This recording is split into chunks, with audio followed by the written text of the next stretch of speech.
प्यारे बच्चियों, इस लैक्चर में असीं हेठां दिते टॉपिक्स अनुसार प्रैक्टिकल राहीं जानकारी हासिल करांगे। इस लैक्चर में असीं सब तो पहला HTML का प्रोग्राम बनाउण लई अते चलाउण लई वरते जाण वाले सॉफ्टवेयर संबंधी डिस्कस करांगे। फिर असीं HTML डॉक्यूमेंट या वैब पेज तैयार करना अते उसनूं चलाउण संबंधी जानकारी हासिल करांगे। फिर असीं वैब पेज विच फॉर्मेटिंग करन दे वख-वख टैग्स संबंधी डिस्कशन करांगे। फिर वैब पेजां विच वख-वख किस्मां दी लिस्टां बनाउणा सिखांगे। फिर वैब पेज विच असीं तस्वीरां दी वरतों किवें कर सकदे हां उस संबंधी चर्चा करांगे। अंत विच असीं वैब पेज विच टेबल्स उपर काम करन संबंधी डिस्कशन करांगे। आओ इन्हां सारे टॉपिक्स नूं असीं प्रैक्टिकल राहीं करके देखिए। प्रैक्टिकल शुरू करने तो पहला कुछ पॉइंट जो तुहानूं पता होने चाहिए हैं HTML नाल संबंधित उन्हां बारे असीं डिस्कस करते हैं।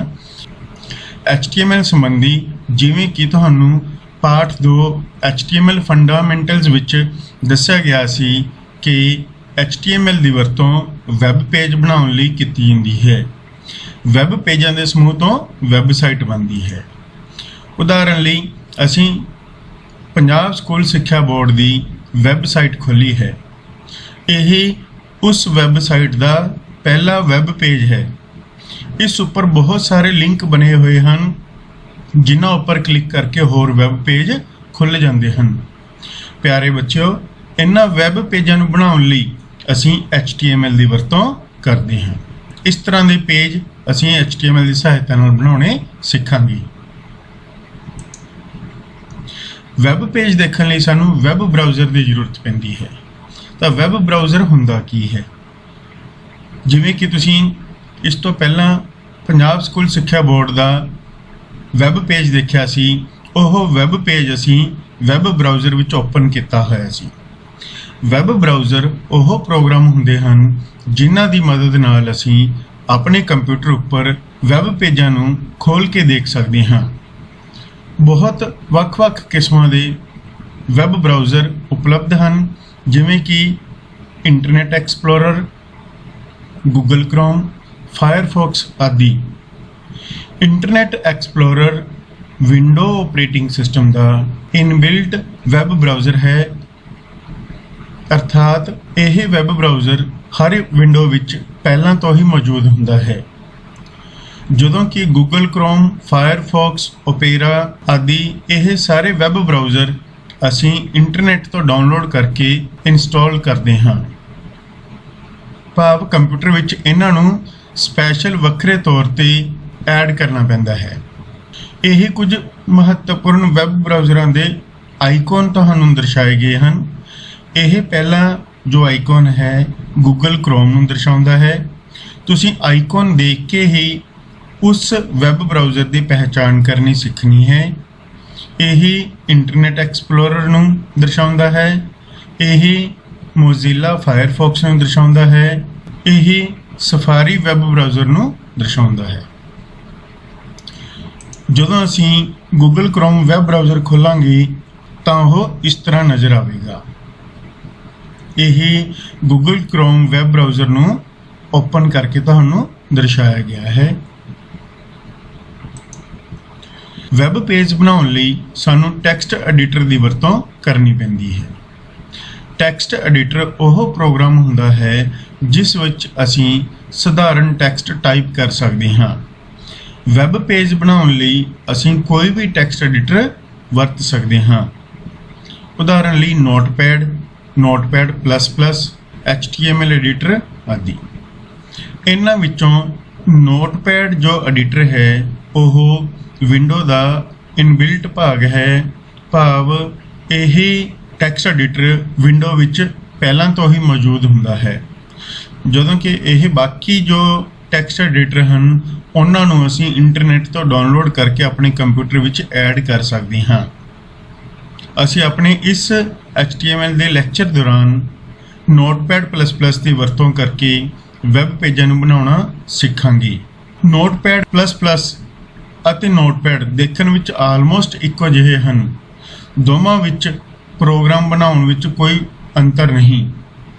ਉਹੀ ਪ੍ਰੋਗਰਾਮ ਤੁਸੀਂ ਨੋਟਪੈਡ ਵਿੱਚ ਵੀ ਬਣਾ ਸਕਦੇ ਹੋ ਕਾਪੀ ਪੇਸਟ ਕਰਕੇ ਪ੍ਰੋਗਰਾਮ ਨੂੰ, ਅਤੇ ਨੋਟਪੈਡ++ 'ਚ ਵੀ ਸੇਮ ਉਸੇ ਤਰ੍ਹਾਂ ਹੀ ਉਹ ਕੰਮ ਕਰੇਗਾ।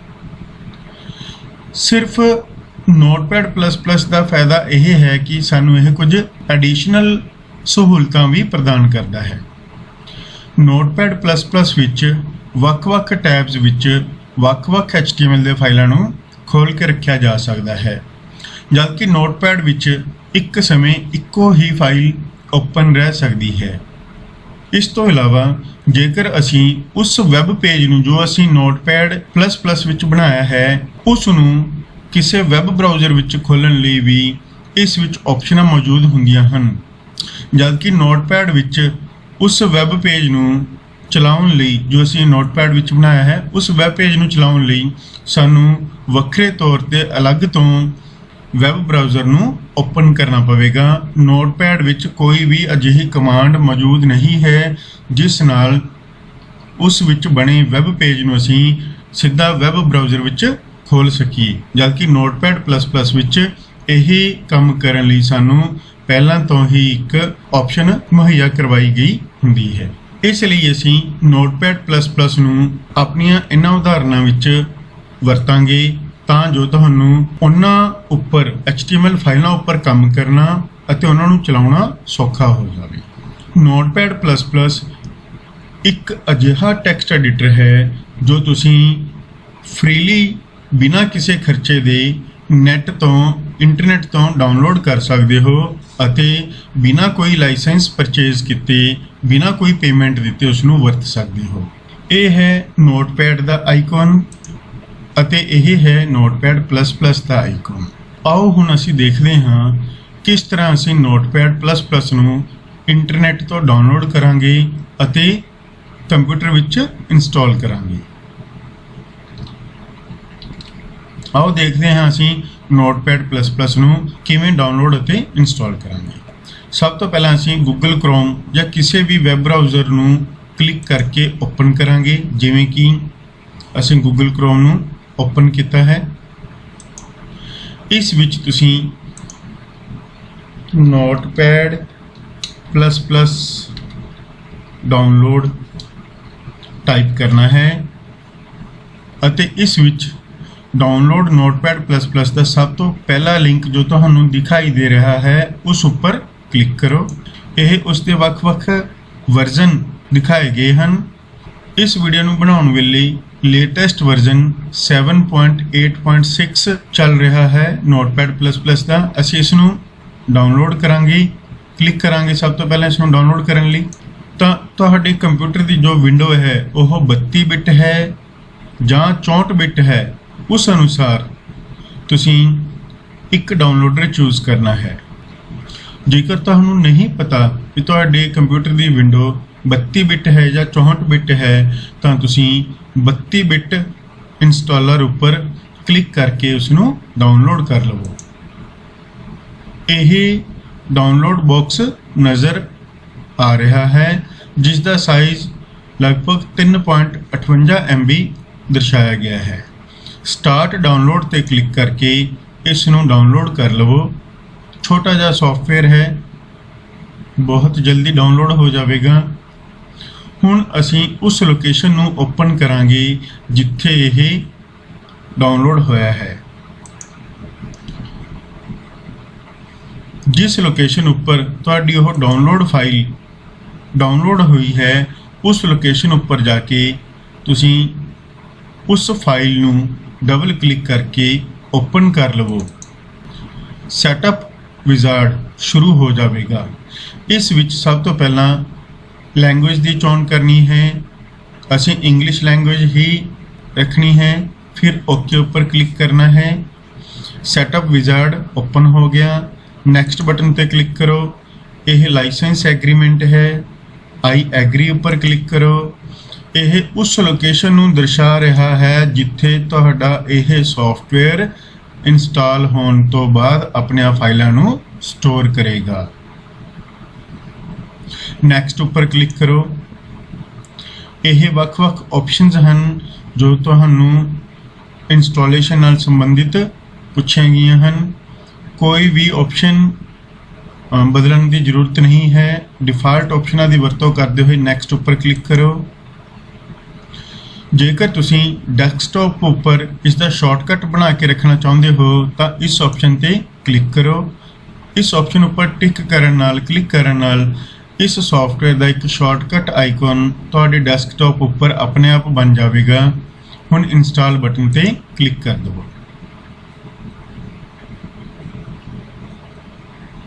इस तरह नोटपैड++ सॉफ्टवेयर है जो टैक्सट एडिटर के तौर पर अब साढ़े कंप्यूटर विच इंस्टॉल हो गया है, ऐड हो गया है, जिस दी वरतों हुण असीं किसी वेले भी कर सकते हैं। जेकर तुसीं इस सॉफ्टवेयर नूं हुणे चलाउणा चाहुंदे हो तो इस उपर टिक रहन दो, अदरवाइज इस तो टिक हटा दो। असीं इत्थों टिक हटा दिता। फिनिश बटन ते क्लिक करना है। टिक इसलिए हटाया क्योंकि असीं इस नूं डेस्कटॉप उपर जो आइकॉन बनया है उस तो स्टार्ट करना चाहते हाँ। फिनिश बटन ते क्लिक करो।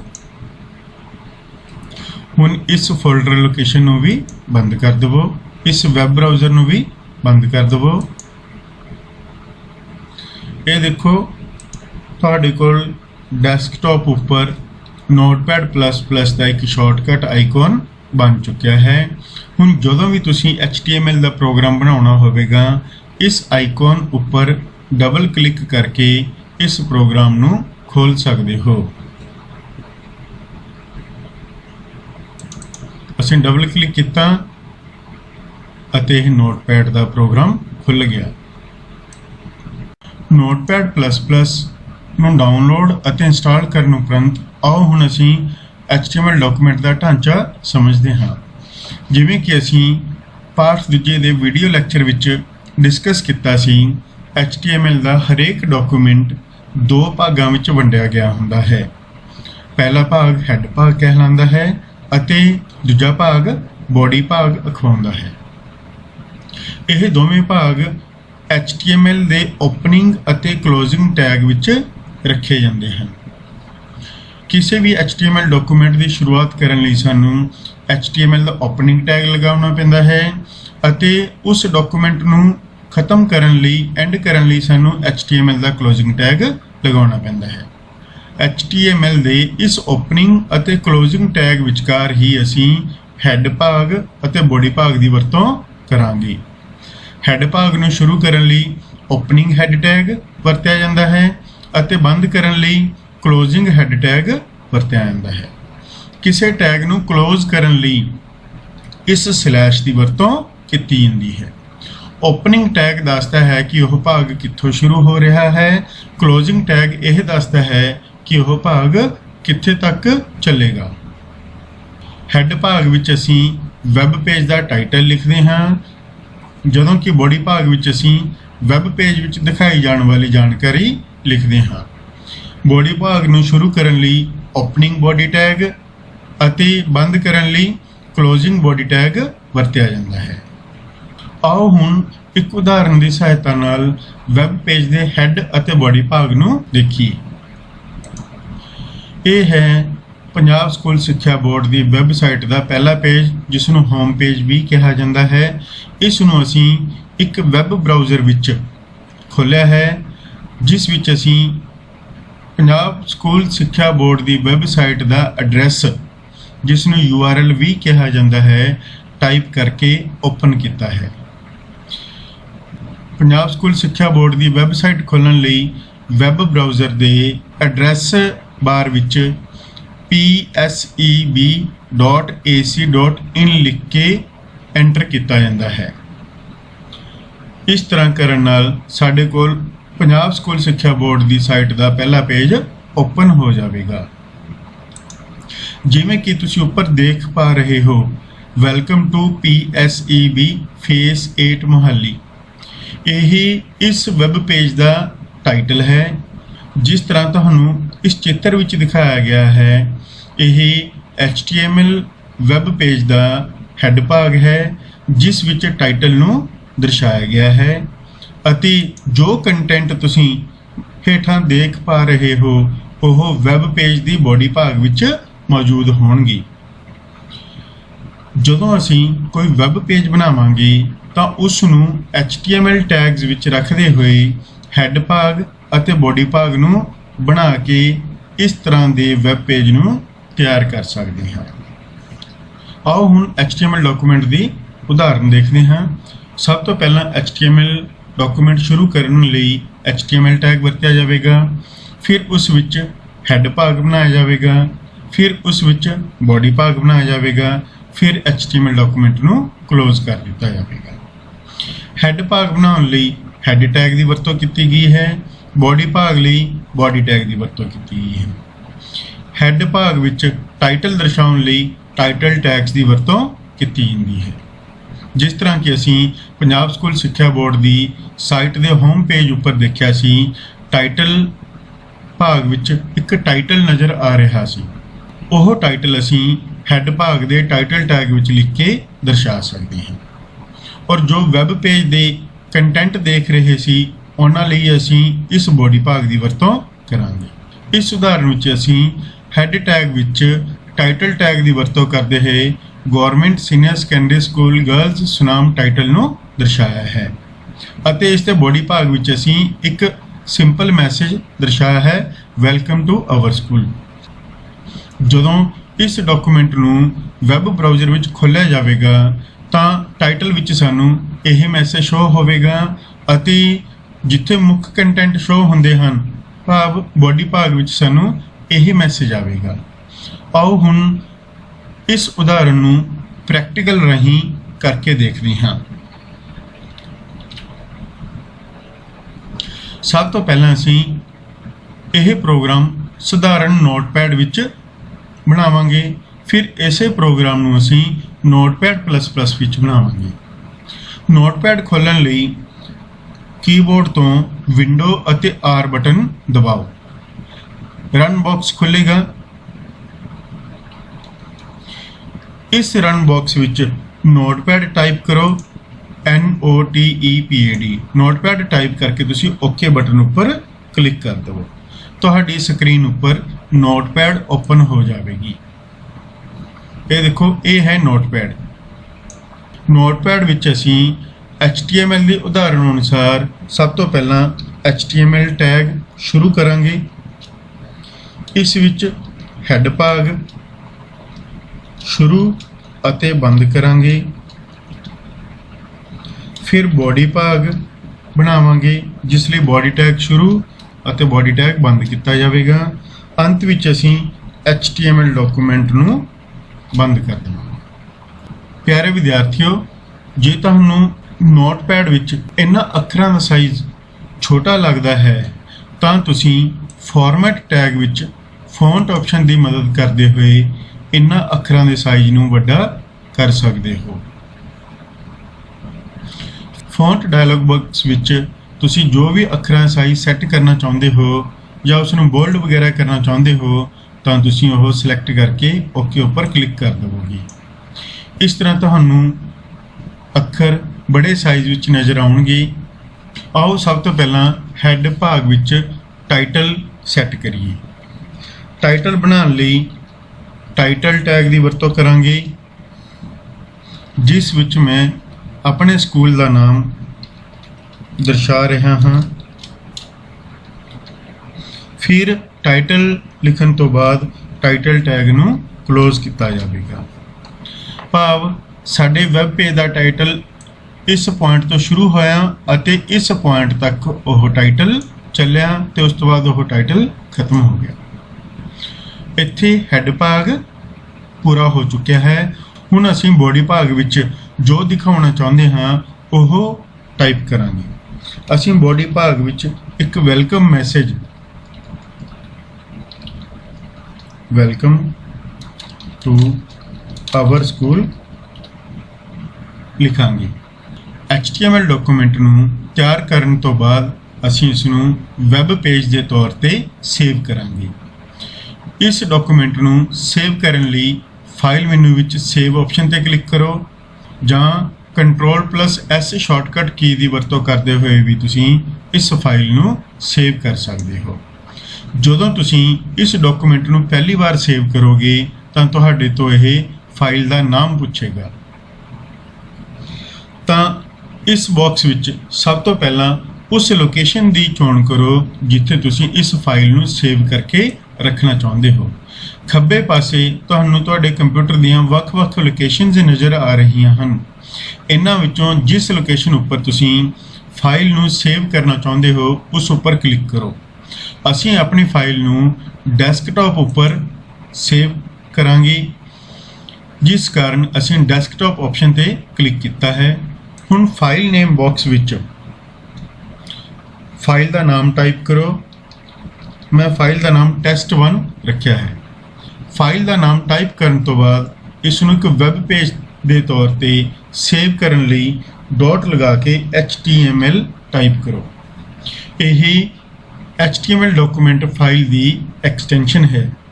ਇਸ ਐਕਸਟੈਂਸ਼ਨ ਨੇਮ ਤੋਂ ਹੀ ਕੰਪਿਊਟਰ ਨੂੰ ਪਤਾ ਲੱਗੇਗਾ ਕਿ ਇਹ ਫਾਈਲ ਇੱਕ ਵੈਬ ਪੇਜ ਹੈ ਅਤੇ ਇਸ ਨੂੰ ਵੈਬ ਬਰਾਊਜ਼ਰ ਵਿੱਚ ਓਪਨ ਕਰਨਾ ਹੈ। ਇਸ ਲਈ ਪਿਆਰੇ ਵਿਦਿਆਰਥੀਓ, ਫਾਈਲ ਦਾ ਨਾਮ ਟਾਈਪ ਕਰਨ ਤੋਂ ਬਾਅਦ ਡਾਟ ਲਗਾਉਣ ਤੋਂ ਬਾਅਦ ਤੁਸੀਂ ਡਾਕੂਮੈਂਟ ਦੀ ਐਕਸਟੈਂਸ਼ਨ HTML ਲਿਖਣਾ ਨਹੀਂ ਭੁੱਲਣਾ, ਅਦਰਵਾਈਜ਼ ਤੁਹਾਡਾ ਇਹ ਵੈਬ ਪੇਜ ਵੈਬ ਬਰਾਊਜ਼ਰ ਵਿੱਚ ਸਹੀ ਤਰੀਕੇ ਨਾਲ ਓਪਨ ਨਹੀਂ ਹੋ ਸਕੇਗਾ। ਫਾਈਲ ਦਾ ਨਾਮ ਅਤੇ ਐਕਸਟੈਂਸ਼ਨ ਟਾਈਪ ਕਰਨ ਤੋਂ ਬਾਅਦ ਹੁਣ ਅਸੀਂ ਸੇਵ ਬਟਨ ਤੇ ਕਲਿੱਕ ਕਰਾਂਗੇ। ਸੇਵ ਬਟਨ ਤੇ ਕਲਿੱਕ ਕਰਨ ਤੋਂ ਬਾਅਦ ਸਾਨੂੰ ਡੈਸਕਟਾਪ ਉੱਪਰ ਉਹ ਫਾਈਲ ਨਜ਼ਰ ਆਵੇਗੀ ਜਿਸ ਦਾ ਨਾਮ test1, ਪਰੰਤੂ HTML ਜੋ ਇਸ ਦੇ ਨਾਲ ਅਸੀਂ ਐਕਸਟੈਂਸ਼ਨ ਲਗਾਈ ਸੀ ਉਹ ਨਜ਼ਰ ਨਹੀਂ ਆਵੇਗੀ, ਪਰੰਤੂ ਇਸ ਦਾ ਆਈਕਨ, ਇਸ HTML ਡਾਕੂਮੈਂਟ ਦਾ ਆਈਕਨ Google Chrome ਦੇ ਆਈਕਨ ਨੂੰ ਦਰਸਾ ਰਿਹਾ ਹੈ। ਇਸ ਦਾ ਮਤਲਬ ਇਹ ਹੋਇਆ ਕਿ ਜਦੋਂ ਅਸੀਂ ਇਸ ਫਾਈਲ ਨੂੰ ਡਬਲ ਕਲਿੱਕ ਕਰਕੇ ਓਪਨ ਕਰਾਂਗੇ ਤਾਂ ਇਹ ਫਾਈਲ ਆਪਣੇ ਆਪ Google Chrome ਵੈਬ ਬਰਾਊਜ਼ਰ ਵਿੱਚ ਓਪਨ ਹੋ ਜਾਵੇਗੀ। ਤੁਸੀਂ ਇਸ ਨੂੰ ਕਿਸੇ ਵੀ ਵੈਬ ਬਰਾਊਜ਼ਰ ਵਿੱਚ ਓਪਨ ਕਰ ਸਕਦੇ ਹੋ। ਅਸੀਂ ਇਸ ਫਾਈਲ ਨੂੰ ਓਪਨ ਕਰਨ ਲਈ ਇਸ ਉੱਪਰ ਡਬਲ ਕਲਿੱਕ ਕਰਾਂਗੇ ਤਾਂ ਇਹ ਆਪਣੇ ਆਪ Chrome ਵੈਬ ਬਰਾਊਜ਼ਰ ਵਿੱਚ ਖੁੱਲ ਗਈ ਹੈ। ਜਿਵੇਂ ਕਿ ਤੁਸੀਂ ਦੇਖ ਪਾ ਰਹੇ ਹੋ, ਇਸ ਦੇ ਹੈੱਡ ਭਾਗ ਵਿੱਚ ਤੁਹਾਨੂੰ ਇੱਕ ਟਾਈਟਲ ਨਜ਼ਰ ਆ ਰਿਹਾ ਹੈ। ਜਿਵੇਂ ਕਿ ਅਸੀਂ ਹੈੱਡ ਭਾਗ ਵਿੱਚ ਟਾਈਟਲ ਲਿਖਿਆ ਸੀ, ਸੇਮ ਉਸੇ ਤਰ੍ਹਾਂ ਦਾ ਹੀ ਟਾਈਟਲ ਸਾਨੂੰ ਇੱਕ ਨਜ਼ਰ ਆ ਰਿਹਾ ਹੈ ਅਤੇ ਇਸ ਦੇ ਬੋਡੀ ਭਾਗ ਵਿੱਚ ਸਾਨੂੰ ਉਹੀ ਮੈਸੇਜ ਸ਼ੋ ਹੋ ਰਿਹਾ ਹੈ ਜੋ ਅਸੀਂ HTML ਡਾਕੂਮੈਂਟ ਬਣਾਉਂਦੇ ਹੋਏ ਲਿਖਿਆ ਸੀ, ਵੈਲਕਮ ਟੂ ਆਵਰ ਸਕੂਲ। ਇਸ ਤਰ੍ਹਾਂ ਤੁਸੀਂ ਵੈਬ ਪੇਜ ਬਣਾ ਕੇ ਉਸ ਨੂੰ ਚਲਾ ਸਕਦੇ ਹੋ। ਜੇਕਰ ਅਸੀਂ ਇਸ ਦੇ ਐਡਰੈਸ ਬਾਰ ਉੱਪਰ ਨਜ਼ਰ ਮਾਰੀਏ ਤਾਂ ਸਾਨੂੰ ਦਿਖਾਈ ਦੇਵੇਗਾ ਕਿ ਡੈਸਕਟਾਪ ਉੱਪਰ ਅਸੀਂ ਕਿਹੜੀ ਫਾਈਲ ਖੋਲੀ ਹੈ, test1.html। ਇਹ ਸੀ ਸਾਡੀ ਪਹਿਲੀ ਐਗਜ਼ਾਮਪਲ ਜਿਸ ਵਿੱਚ ਅਸੀਂ ਇੱਕ ਸਧਾਰਨ ਵੈਬ ਪੇਜ ਬਣਾਉਣਾ ਸਿੱਖਿਆ ਹੈ, ਉਸ ਨੂੰ ਕਿਸ ਤਰ੍ਹਾਂ ਚਲਾਉਣਾ ਹੈ ਉਸ ਸੰਬੰਧੀ ਸਿੱਖਿਆ ਹੈ। ਆਓ ਹੁਣ ਇਹੀ ਪ੍ਰੋਗਰਾਮ ਅਸੀਂ Notepad++ ਵਿੱਚ ਬਣਾਵਾਂਗੇ ਅਤੇ ਉਸ ਨੂੰ Notepad++ ਦੀ ਸਹਾਇਤਾ ਨਾਲ ਹੀ ਓਪਨ ਕਰਾਂਗੇ। ਸਭ ਤੋਂ ਪਹਿਲਾਂ ਅਸੀਂ Notepad++ ਓਪਨ ਕਰਾਂਗੇ, ਜਿਸ ਲਈ ਅਸੀਂ ਡੈਸਕਟਾਪ ਉੱਪਰ ਜੋ ਆਈਕਨ ਬਣਿਆ ਹੈ ਉਸ ਉੱਪਰ ਡਬਲ ਕਲਿੱਕ ਕਰਾਂਗੇ। ਇਸ ਤਰ੍ਹਾਂ ਸਾਨੂੰ Notepad++ ਓਪਨ ਹੋਣ ਤੋਂ ਬਾਅਦ ਸਕਰੀਨ ਉੱਪਰ ਨਜ਼ਰ ਆਵੇਗੀ। ਅਸੀਂ ਨੋਟਪੈਡ ਵੀ ਖੋਲੀ ਹੋਈ ਹੈ ਅਤੇ Notepad++ ਵੀ ਖੋਲੀ ਹੋਈ ਹੈ। ਦੇਖਣ ਵਿੱਚ ਦੋਵੇਂ ਆਲਮੋਸਟ ਇੱਕੋ ਜਿਹੀਆਂ ਹਨ, ਸਿਰਫ ਇਸ ਵਿੱਚ ਇੱਕ ਐਕਸਟਰਾ ਟੂਲਬਾਰ ਨਜ਼ਰ ਆ ਰਹੀ ਹੈ ਜੋ ਕਿ ਸਿੰਪਲ ਨੋਟਪੈਡ ਵਿੱਚ ਨਹੀਂ ਹੈ। ਹੁਣ ਅਸੀਂ ਇਹੀ ਪ੍ਰੋਗਰਾਮ ਸੇਮ ਕਾਪੀ ਕਰਕੇ Notepad++ ਵਿੱਚ ਪੇਸਟ ਕਰਾਂਗੇ। ਇਸ ਵਿੱਚ ਜੋ ਅਸੀਂ ਕਾਪੀ ਕਰਨ ਤੋਂ ਬਾਅਦ ਪੇਸਟ ਕੀਤਾ ਹੈ ਉਹ ਟੈਕਸਟ ਬਹੁਤ ਛੋਟਾ ਨਜ਼ਰ ਆ ਰਿਹਾ ਹੈ। ਆਓ ਇਸ ਵਿੱਚ ਅੱਖਰਾਂ ਦਾ ਸਾਈਜ਼ ਵੱਡਾ ਕਰਨ ਦਾ ਤਰੀਕਾ ਦੇਖੀਏ। ਦੋ ਤਰੀਕਿਆਂ ਨਾਲ ਤੁਸੀਂ ਇਸ ਵਿੱਚ ਅੱਖਰਾਂ ਦਾ ਸਾਈਜ਼ ਵੱਡਾ ਕਰਕੇ ਦੇਖ ਸਕਦੇ ਹੋ। ਸਭ ਤੋਂ ਪਹਿਲੇ ਤਰੀਕੇ ਵਿੱਚ ਕੀਬੋਰਡ ਤੋਂ ਕੰਟਰੋਲ ਕੀ ਦਬਾਓ ਅਤੇ ਮਾਊਸ ਦੇ ਸਕਰੋਲ ਬਟਨ ਨੂੰ ਉੱਪਰ ਵੱਲ ਨੂੰ ਸਕਰੋਲ ਕਰੋ। ਇਸ ਤਰ੍ਹਾਂ ਜ਼ੂਮ ਕਰਕੇ ਤੁਸੀਂ ਅੱਖਰਾਂ ਸਾਈਜ਼ ਵੱਡਾ ਕਰਕੇ ਦੇਖ ਸਕਦੇ ਹੋ। ਦੂਜਾ ਤਰੀਕਾ ਹੈ ਬਿਨਾਂ ਜ਼ੂਮ ਕੀਤੇ ਅੱਖਰਾਂ ਦੇ ਸਾਈਜ਼ ਨੂੰ ਵੱਡਾ ਕਰਨਾ। ਇਸ ਸੈਟਿੰਗ ਲਈ ਤੁਸੀਂ ਸੈਟਿੰਗ ਮੈਨੂ ਵਿੱਚ ਜਾਣਾ ਹੈ, ਸਟਾਈਲ ਕਨਫਿਗਰੇਟਰ ਨਾਮ ਦੀ ਆਪਸ਼ਨ ਹੈ, ਉਸ ਉੱਪਰ ਕਲਿੱਕ ਕਰਨਾ ਹੈ। ਇਸ ਵਿੱਚ ਗਲੋਬਲ ਸਟਾਈਲ, ਡਿਫਾਲਟ ਸਟਾਈਲ ਅਤੇ ਇੱਥੋਂ ਅੱਖਰਾਂ ਦਾ ਸਾਈਜ਼ ਜੋ ਵੀ ਤੁਸੀਂ ਸੈੱਟ ਕਰਨਾ ਚਾਹੁੰਦੇ ਹੋ ਉਹ ਸੈੱਟ ਕਰ ਦੇਣਾ ਹੈ। ਸੇਵ ਐਂਡ ਕਲੋਜ਼ ਬਟਨ ਉੱਪਰ ਕਲਿੱਕ ਕਰੋ। ਇਸ ਤਰ੍ਹਾਂ ਅੱਖਰਾਂ ਸਾਈਜ਼ ਵੱਡਾ ਹੋ ਜਾਵੇਗਾ। ਜੇਕਰ ਤੁਸੀਂ ਨੋਟਪੈਡ ਦੀ ਸਕਰੀਨ ਨੂੰ ਵੱਡਾ ਕਰਨਾ ਹੈ ਤਾਂ ਤੁਸੀਂ ਮੈਕਸਿਮਾਈਜ਼ ਬਟਨ ਤੇ ਕਲਿੱਕ ਕਰ ਸਕਦੇ ਹੋ। ਅਸੀਂ ਨੋਟਪੈਡ++ ਵਿੱਚ HTML ਡਾਕੂਮੈਂਟ ਟਾਈਪ ਕਰਨ ਤੋਂ ਬਾਅਦ ਇਸ ਨੂੰ ਸੇਵ ਕਰਾਂਗੇ। ਸਾਡੀ ਫਾਈਲ ਸੇਵ ਹੈ ਜਾਂ ਨਹੀਂ, ਇਸ ਚੀਜ਼ ਬਾਰੇ ਸਾਨੂੰ ਇਸ ਫਾਈਲ ਦੇ ਟੈਬ ਤੋਂ ਹੀ ਪਤਾ ਲੱਗ ਜਾਂਦਾ ਹੈ। ਜੇਕਰ ਇਸ ਟੈਬ ਉੱਪਰ ਰੈੱਡ ਕਲਰ ਦਾ ਆਈਕਨ ਸ਼ੋ ਹੋ ਰਿਹਾ ਹੈ ਤਾਂ ਇਸ ਦਾ ਮਤਲਬ ਹੈ ਸਾਡੀ ਫਾਈਲ ਸੇਵ ਨਹੀਂ ਹੈ। ਤਾਂ ਫਾਈਲ ਸੇਵ ਕਰਨ ਲਈ ਅਸੀਂ ਫਾਈਲ ਮੈਨੂ ਵਿੱਚ ਸੇਵ ਆਪਸ਼ਨ ਉੱਪਰ ਵੀ ਕਲਿੱਕ ਕਰ ਸਕਦੇ ਹਾਂ ਜਾਂ Ctrl+S ਸ਼ਾਰਟਕਟ ਕੀ ਦੀ ਮਦਦ ਨਾਲ ਵੀ ਸੇਵ ਕਰ ਸਕਦੇ ਹਾਂ ਜਾਂ ਇਸ ਟੂਲਬਾਰ ਉੱਪਰ ਮੌਜੂਦ ਇਸ ਸੇਵ ਬਟਨ ਉੱਪਰ ਵੀ ਕਲਿੱਕ ਕਰਕੇ ਆਪਣੇ ਡਾਕੂਮੈਂਟ ਨੂੰ ਸੇਵ ਕਰ ਸਕਦੇ ਹਾਂ। ਤਿੰਨਾਂ ਵਿੱਚੋਂ ਕੋਈ ਵੀ ਤਰੀਕੇ ਨਾਲ ਤੁਸੀਂ ਫਾਈਲ ਨੂੰ ਸੇਵ ਕਰ ਸਕਦੇ ਹਾਂ। ਟੂਲਬਾਰ ਉੱਪਰ ਸੇਵ ਬਟਨ ਉੱਪਰ ਕਲਿੱਕ ਕੀਤਾ, ਸੇਵ ਬਾਕਸ ਆਵੇਗਾ।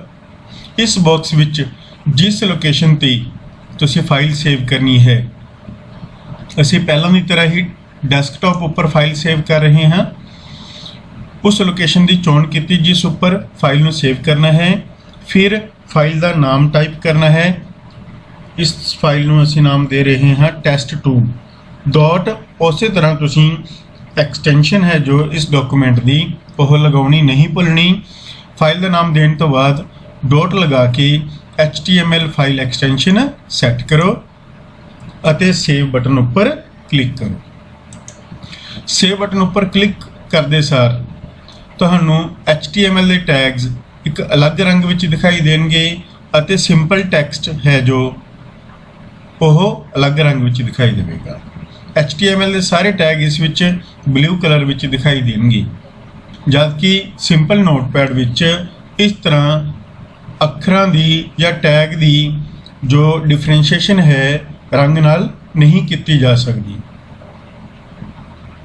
ਆਓ ਹੁਣ ਇਸ ਨੂੰ ਵੈਬ ਬਰਾਊਜ਼ਰ ਵਿੱਚ ਓਪਨ ਕਰਨਾ ਸਿੱਖਦੇ ਹਾਂ। ਇਸ HTML ਡਾਕੂਮੈਂਟ ਨੂੰ ਵੈਬ ਬਰਾਊਜ਼ਰ ਵਿੱਚ ਓਪਨ ਕਰਨ ਲਈ ਸਾਨੂੰ ਡੈਸਕਟਾਪ ਉੱਪਰ ਜਾਣ ਦੀ ਜ਼ਰੂਰਤ ਨਹੀਂ ਪੈਂਦੀ।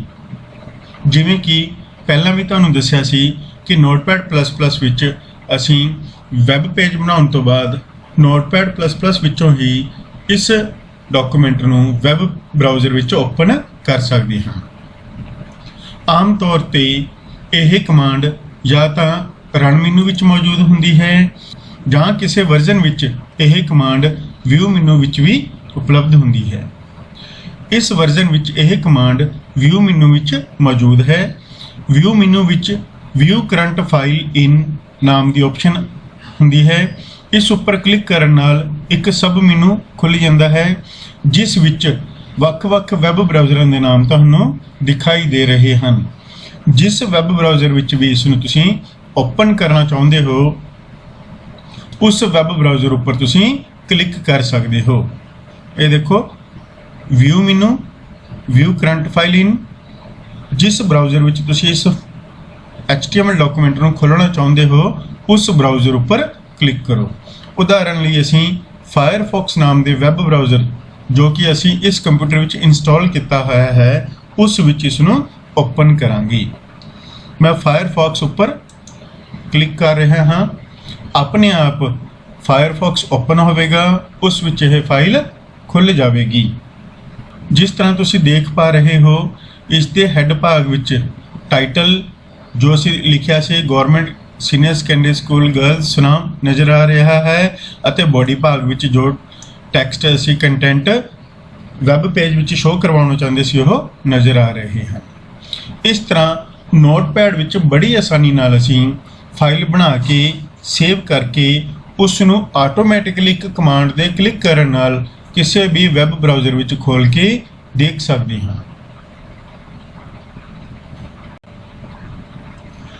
HTML ਫਾਈਲ ਦੀ ਸਿੰਪਲ ਉਦਾਹਰਨ ਦੇਖਣ ਤੋਂ ਬਾਅਦ ਆਓ ਹੁਣ ਉਸ ਵਿੱਚ ਵਰਤੇ ਜਾਣ ਵਾਲੇ ਕੁਝ ਸਧਾਰਨ ਟੈਗ ਸੰਬੰਧੀ ਜਾਣਕਾਰੀ ਹਾਸਲ ਕਰਦੇ ਹਾਂ।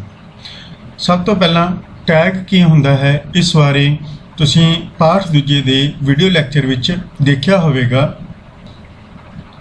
ਟੈਗ HTML ਵੈਬ ਪੇਜਾਂ ਵਿੱਚ ਵਰਤੀਆਂ ਜਾਣ ਵਾਲੀਆਂ ਕਮਾਂਡਸ ਹੁੰਦੀਆਂ ਹਨ ਜੋ ਵੈਬ ਬਰਾਊਜ਼ਰ ਨੂੰ ਇਹ ਦੱਸਦੀਆਂ ਹਨ ਕਿ ਕਿਸੇ ਕੰਮ ਨੂੰ ਕਿਵੇਂ ਕਰਵਾਉਣਾ ਹੈ। ਆਓ ਵੈਬ ਪੇਜਾਂ ਵਿੱਚ ਟੈਕਸਟ ਦੀ ਜਾਂ ਡਾਟਾ ਦੀ ਫਾਰਮੈਟਿੰਗ ਕਰਨ ਨਾਲ ਸੰਬੰਧਿਤ ਕੁਝ HTML ਟੈਗਸ ਦੀ ਡਿਸਕਸ਼ਨ ਕਰੀਏ। ਸਭ ਤੋਂ ਪਹਿਲਾਂ B ਟੈਗ, ਜਿਸ ਨੂੰ ਬੋਲਡ ਟੈਗ ਵੀ ਕਿਹਾ ਜਾਂਦਾ ਹੈ, ਟੈਕਸਟ ਨੂੰ ਬੋਲਡ ਕਰਨ ਲਈ, ਡਾਰਕ ਜਾਂ ਗੂੜਾ ਕਰਨ ਲਈ ਅਸੀਂ ਇਸ ਕਮਾਂਡ ਦੀ ਵਰਤੋਂ ਕਰਾਂਗੇ। ਇਟੈਲਿਕ ਟੈਗ, ਜਿਸ ਨੂੰ I ਨਾਲ ਰਿਪਰੈਜ਼ੈਂਟ ਕੀਤਾ ਜਾਂਦਾ ਹੈ, ਟੈਗ ਲਗਾਉਣ ਲਈ ਜਿਵੇਂ ਕਿ ਤੁਹਾਨੂੰ ਪਤਾ ਹੀ ਹੈ ਅਸੀਂ ਐਂਗਲ ਬ੍ਰੈਕਟਾਂ ਦੀ ਵਰਤੋਂ ਕਰਦੇ ਹਾਂ। ਅੰਡਰਲਾਈਨ ਟੈਗ U ਨਾਲ ਦਰਸਾਇਆ ਜਾਵੇਗਾ। ਸਟ੍ਰਾਈਕ ਥਰੂ ਮੀਨਸ ਕਿਸੇ ਲਿਖੇ ਗਏ ਸ਼ਬਦ ਦੇ ਵਿਚਕਾਰ ਦੀ ਇੱਕ ਲਾਈਨ ਸਟ੍ਰਾਈਕ ਥਰੂ ਅਖਵਾਉਂਦੀ ਹੈ, ਜਿਸ ਲਈ ਅਸੀਂ HTML ਵੈਬ ਪੇਜ ਵਿੱਚ ਇਸ ਟੈਗ ਦੀ ਵਰਤੋਂ ਕਰਾਂਗੇ।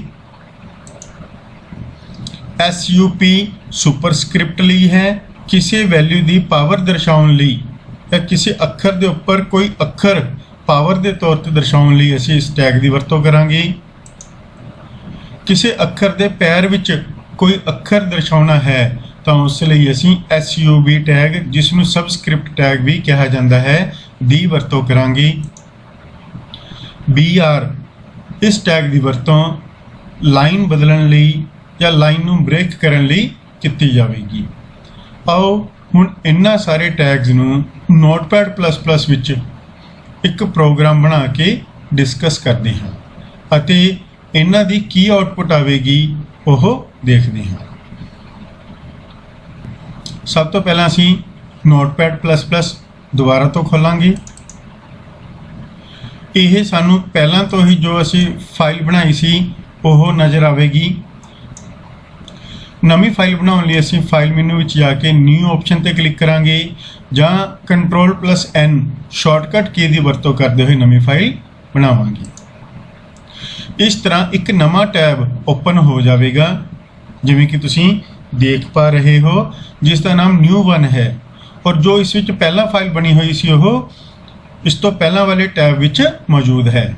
ਜਿਵੇਂ ਅਸੀਂ test2.html ਤੇ ਕਲਿੱਕ ਕਰਾਂਗੇ ਤਾਂ ਸਾਨੂੰ ਉਹ ਫਾਈਲ ਨਜ਼ਰ ਆਵੇਗੀ। ਜੇ ਅਸੀਂ new1 ਫਾਈਲ ਜੋ ਅਸੀਂ ਹੁਣੀ ਨਵੀਂ ਬਣਾਈ ਹੈ ਉਸ ਉੱਪਰ ਕਲਿੱਕ ਕਰਾਂਗੇ ਤਾਂ ਸਾਨੂੰ ਆਪਣੀ ਨਵੀਂ ਫਾਈਲ ਨਜ਼ਰ ਆਵੇਗੀ।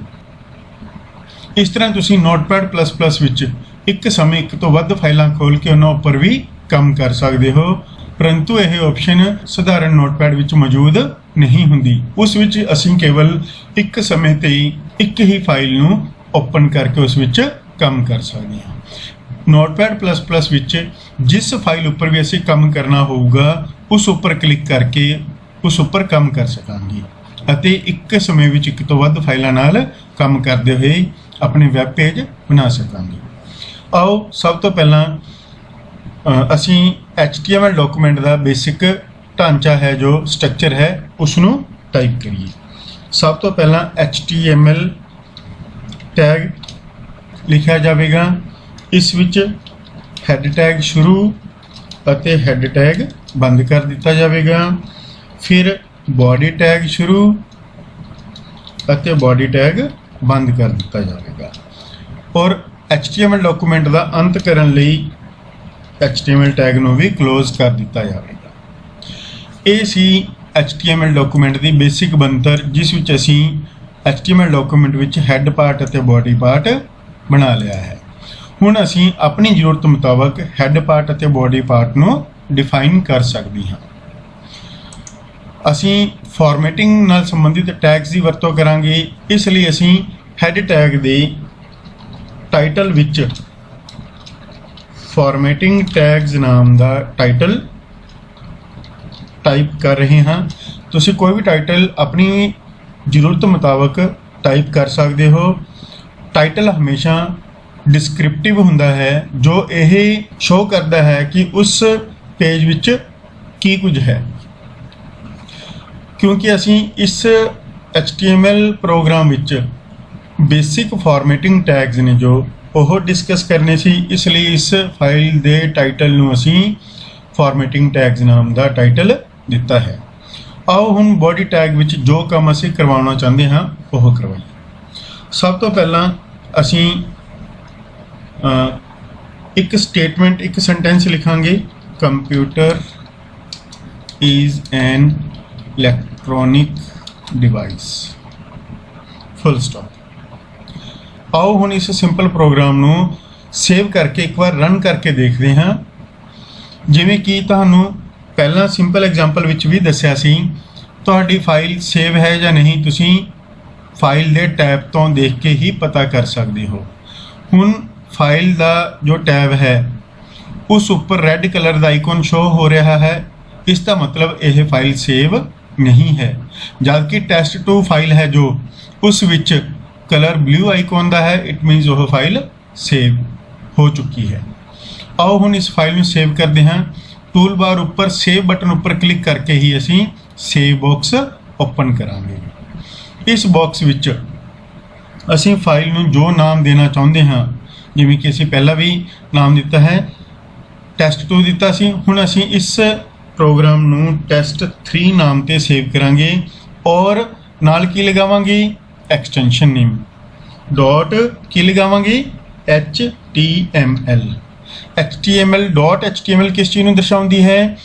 ਇਹ ਦਰਸਾਉਂਦੀ ਹੈ ਕਿ test3 ਜੋ ਫਾਈਲ ਹੈ ਉਹ ਇੱਕ HTML ਡਾਕੂਮੈਂਟ ਹੈ, ਇੱਕ ਵੈਬ ਪੇਜ ਹੈ ਜਿਸ ਨੂੰ ਵੈਬ ਬਰਾਊਜ਼ਰ ਵਿੱਚ ਓਪਨ ਕੀਤਾ ਜਾਵੇਗਾ।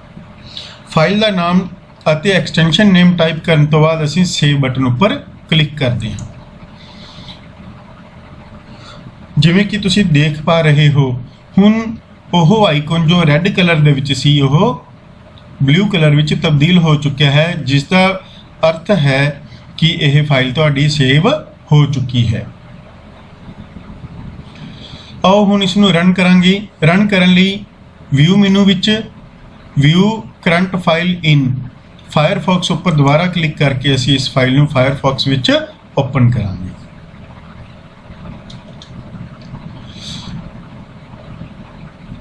ਵੈਬ ਬਰਾਊਜ਼ਰ ਦੇ ਟੈਬ ਵਿੱਚ ਟਾਈਟਲ ਵਿੱਚ ਤੁਹਾਨੂੰ ਫਾਰਮੈਟਿੰਗ ਟੈਗਸ ਨਾਮ ਦਾ ਟਾਈਟਲ ਸ਼ੋ ਹੋ ਰਿਹਾ ਹੈ, ਜੋ ਕਿ ਅਸੀਂ ਹੈਡ ਪਾਰਟ ਵਿੱਚ ਲਿਖਿਆ ਸੀ, ਅਤੇ ਬੋਡੀ ਪਾਰਟ ਵਿੱਚ ਲਿਖੀ ਹੋਈ ਲਾਈਨ ਸਾਨੂੰ ਇਸ ਦੇ ਕੰਟੈਂਟ ਦੇ ਤੌਰ ਤੇ ਨਜ਼ਰ ਆ ਰਹੀ ਹੈ। ਆਓ ਹੁਣ ਇਸ ਲਾਈਨ ਉੱਪਰ ਕੁਝ ਫਾਰਮੈਟਿੰਗ ਲਾਗੂ ਕਰੀਏ। ਹੁਣ ਫਾਰਮੈਟਿੰਗ ਲਾਗੂ ਕਰਨ ਲਈ ਸਾਨੂੰ ਕੀ ਕਰਨਾ ਪਵੇਗਾ? HTML ਫਾਈਲ ਜੋ ਅਸੀਂ ਬਣਾਈ ਸੀ ਉਸ ਵਿੱਚ ਟੈਗਸ ਦੀ ਵਰਤੋਂ ਕਰਨੀ ਪਵੇਗੀ। HTML ਫਾਈਲ ਖੋਲ੍ਹਣ ਲਈ ਇਸ ਵੈਬ ਬਰਾਊਜ਼ਰ ਨੂੰ ਇੱਕ ਵਾਰ ਅਸੀਂ ਬੰਦ ਕਰ ਦਿੰਦੇ ਹਾਂ। Notepad++ ਸਾਡੇ ਕੋਲ ਖੁੱਲੀ ਹੀ ਹੈ। ਇਸ ਵਿੱਚ ਅਸੀਂ ਕੰਪਿਊਟਰ ਸ਼ਬਦ ਨੂੰ ਡਾਰਕ ਕਰਕੇ ਬੋਲਡ ਕਰਕੇ ਦਰਸਾਉਣਾ ਚਾਹੁੰਦੇ ਹਾਂ, ਤਾਂ ਉਸ ਕੰਮ ਲਈ ਅਸੀਂ ਕੰਪਿਊਟਰ ਸ਼ਬਦ ਤੋਂ ਪਹਿਲਾਂ ਬੋਲਡ ਟੈਗ B ਟੈਗ ਸ਼ੁਰੂ ਕਰਾਂਗੇ ਔਰ ਜਿੱਥੇ ਤੱਕ ਅਸੀਂ ਬੋਲਡ ਦਾ ਕੰਮ ਕਰਨਾ ਹੈ ਉੱਥੇ ਤੱਕ ਅਸੀਂ bold tag as it is continue ਰੱਖਾਂਗੇ, ਅਤੇ ਜਿੱਥੇ ਉਹ ਕੰਮ ਬੰਦ ਕਰਨਾ ਹੈ ਅਸੀਂ ਉੱਥੇ ਬੋਲਡ ਟੈਗ ਨੂੰ ਕਲੋਜ਼ ਕਰਵਾ ਦੇਵਾਂਗੇ। ਜੇਕਰ ਅਸੀਂ ਇਲੈਕਟ੍ਰੋਨਿਕ ਸ਼ਬਦ ਤੱਕ ਬੋਲਡ ਕਰਨ ਦਾ ਕੰਮ ਕਰਨਾ ਹੁੰਦਾ ਤਾਂ ਅਸੀਂ ਇਹ ਕਲੋਜ਼ਿੰਗ ਟੈਗ ਇਸ ਇਲੈਕਟ੍ਰੋਨਿਕ ਸ਼ਬਦ ਤੋਂ ਬਾਅਦ ਲਗਾਉਣਾ ਸੀ। ਆਓ ਹੁਣ ਇਟੈਲਿਕ ਇਲੈਕਟ੍ਰੋਨਿਕ ਸ਼ਬਦ ਇਲੈਕਟ੍ਰੋਨਿਕ ਡਿਵਾਈਸ ਨੂੰ ਅਸੀਂ ਇਟੈਲਿਕ ਫਾਰਮ ਦੇ ਵਿੱਚ ਦਰਸਾਈਏ। ਇਟੈਲਿਕ ਲਈ ਅਸੀਂ I ਟੈਗ ਦੀ ਵਰਤੋਂ ਕਰਦੇ ਹਾਂ। I ਟੈਗ ਸ਼ੁਰੂ ਕੀਤਾ ਔਰ ਅੰਤ ਵਿੱਚ ਜਿੱਥੇ ਤੁਸੀਂ I ਟੈਗ ਖਤਮ ਕਰਨਾ ਹੈ ਟੈਗ ਲਗਾ ਕੇ ਸਲੈਸ਼ ਲਗਾ ਕੇ I ਟਾਈਪ ਕਰ ਦਿਓ। दो टैग असीं इस उदाहरण विच वरते हैं। किहड़े-किहड़े टैग वरत रहे हैं असीं? बोल्ड अते इटैलिक।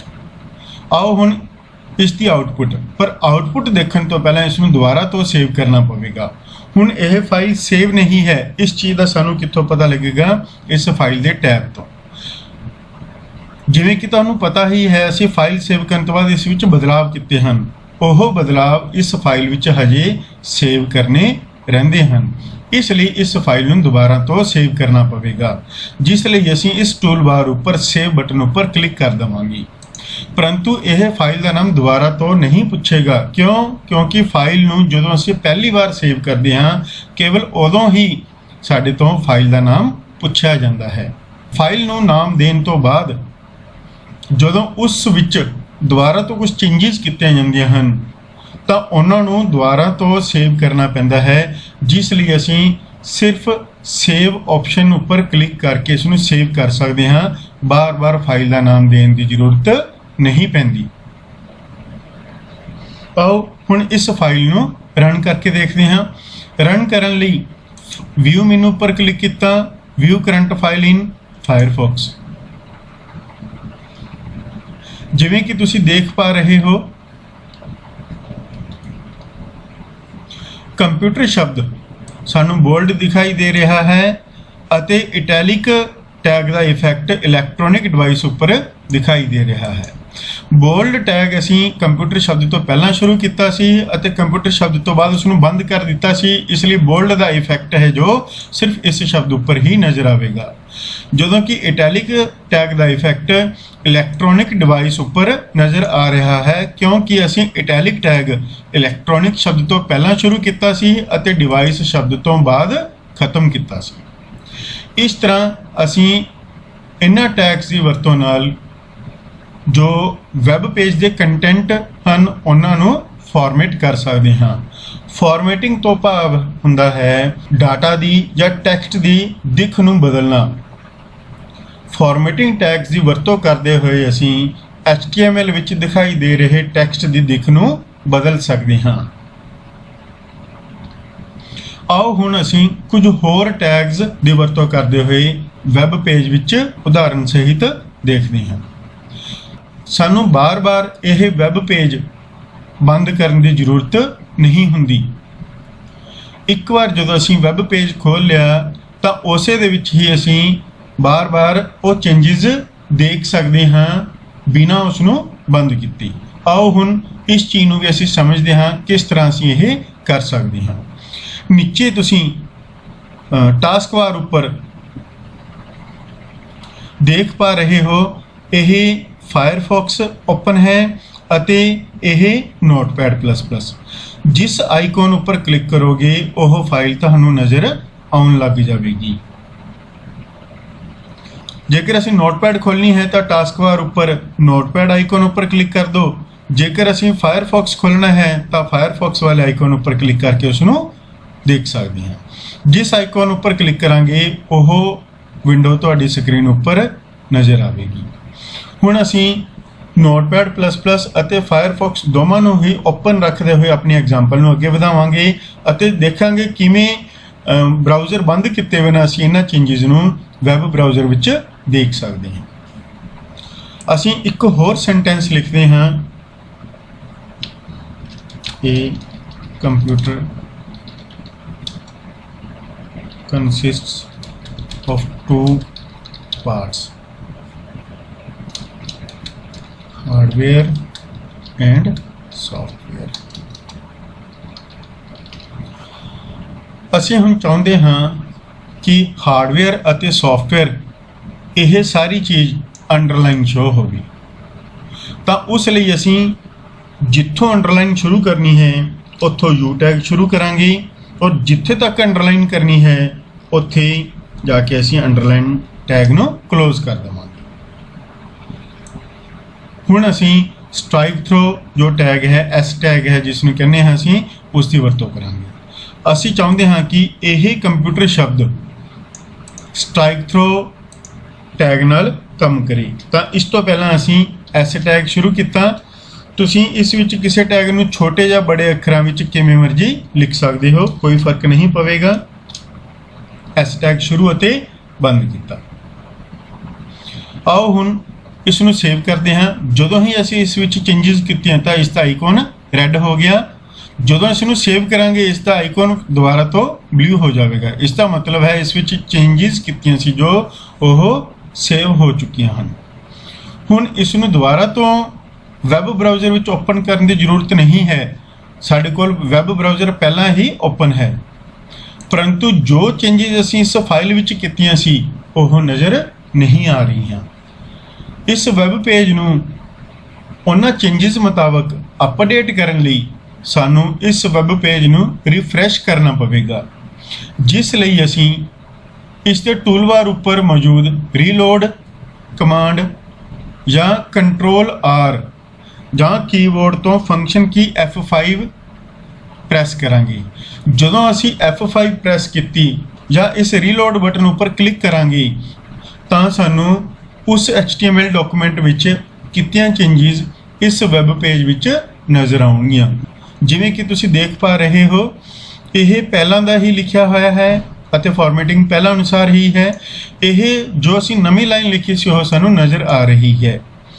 यह इफैक्ट स्ट्राइक थ्रो है ਅਤੇ यह अंडरलाइन दा इफैक्ट है। इस तरह असीं 4 टैग्स की वरतों करनी सीख लई है। HTML डॉक्यूमेंट विच असीं यह दोवें सेंटेंस अलग अलग लाइनां विच लिखे सन, परंतु यह इक्को लाइन विच नज़र आ रहे हैं क्योंकि HTML विच सानू लाइन चेंज करन लई भी कमांड लिखनी पैंदी है। इसलिए बिना कमांड दे HTML ने उस लाइन नू चेंज नहीं करना। जिस पॉइंट उपर असीं लाइन बदलना चाहुंदे हां उत्थे असीं BR टैग की वरतों करांगे। BR ਜਦੋਂ ਅਸੀਂ BR ਲਿਖਿਆ ਤਾਂ ਇਸ ਪੁਆਇੰਟ ਤੇ ਵੈਬ ਬਰਾਊਜ਼ਰ ਨੇ ਲਾਈਨ ਨੂੰ ਬ੍ਰੇਕ ਕਰ ਦੇਣਾ ਹੈ, ਚੇਂਜ ਕਰ ਦੇਣਾ ਹੈ। ਅਸੀਂ ਜਦੋਂ ਇਹ ਬਦਲਾਵ ਕੀਤਾ ਉਸ ਤੋਂ ਬਾਅਦ ਫਾਈਲ ਨੂੰ ਫਿਰ ਤੋਂ ਸੇਵ ਕਰਾਂਗੇ, ਜਿਵੇਂ ਕਿ ਰੈੱਡ ਸ਼ੋ ਹੋ ਰਿਹਾ ਹੈ। ਸੇਵ ਕਰਾਂਗੇ, ਇਹ ਫਾਈਲ ਸੇਵ ਹੋ ਚੁੱਕੀ। ਹੁਣ ਫਿਰ ਵੈਬ ਬਰਾਊਜ਼ਰ ਉੱਪਰ ਕਲਿੱਕ ਕਰਾਂਗੇ, ਟਾਸਕ ਬਾਰ ਉੱਪਰ ਵੈਬ ਬਰਾਊਜ਼ਰ ਉੱਪਰ ਕਲਿੱਕ ਕਰਾਂਗੇ ਅਤੇ ਵੈਬ ਬਰਾਊਜ਼ਰ ਨੂੰ ਓਪਨ ਕਰਾਂਗੇ। ਹੁਣ ਅਸੀਂ ਇਸ ਰੀਲੋਡ ਬਟਨ ਉੱਪਰ ਜਾਂ ਰੀਫਰੈਸ਼ ਬਟਨ ਉੱਪਰ ਕਲਿੱਕ ਕਰਾਂਗੇ ਜਾਂ ਕੀਬੋਰਡ ਤੋਂ F5 ਕੀ ਦੀ ਵਰਤੋਂ ਕਰਦੇ ਹੋਏ ਇਸ ਨੂੰ ਰਿਫਰੈਸ਼ ਕਰਾਂਗੇ, ਇਸ ਵੈਬ ਪੇਜ ਨੂੰ ਅਪਡੇਟ ਕਰਾਂਗੇ। ਆਓ ਦੇਖਦੇ ਹਾਂ ਕੀ ਹੋਵੇਗਾ ਜਦੋਂ ਇਸ ਰੀਲੋਡ ਬਟਨ ਉੱਪਰ ਕਲਿੱਕ ਕੀਤਾ ਜਾਵੇਗਾ। ਇਹ ਦੇਖੋ HTML ਡਾਕੂਮੈਂਟ ਵਿੱਚ ਕੀਤੇ ਗਏ ਬਦਲਾਵ ਹੁਣ ਤੁਹਾਨੂੰ ਇੱਧਰ ਰੀਲੋਡ ਕਰਨ ਉਪਰੰਤ ਦਿਖਾਈ ਦੇ ਰਹੇ ਹਨ। ਤਾਂ ਇੱਕ ਬੇਸਿਕ ਚੀਜ਼ ਧਿਆਨ ਰੱਖਿਓ, HTML ਡਾਕੂਮੈਂਟ ਵਿੱਚ ਜਦੋਂ ਵੀ ਤੁਸੀਂ ਕੋਈ ਬਦਲਾਵ ਕਰੋਗੇ ਉਹਨਾਂ ਬਦਲਾਵਾਂ ਨੂੰ ਪਹਿਲਾਂ Notepad++ ਵਿੱਚ ਜਾਂ ਨੋਟਪੈਡ ਵਿੱਚ ਜਿਸ ਵਿੱਚ ਵੀ ਤੁਸੀਂ ਟਾਈਪ ਕਰ ਰਹੇ ਹੋ ਪਹਿਲਾਂ ਉਸ ਨੂੰ ਸੇਵ ਕਰੋਗੇ।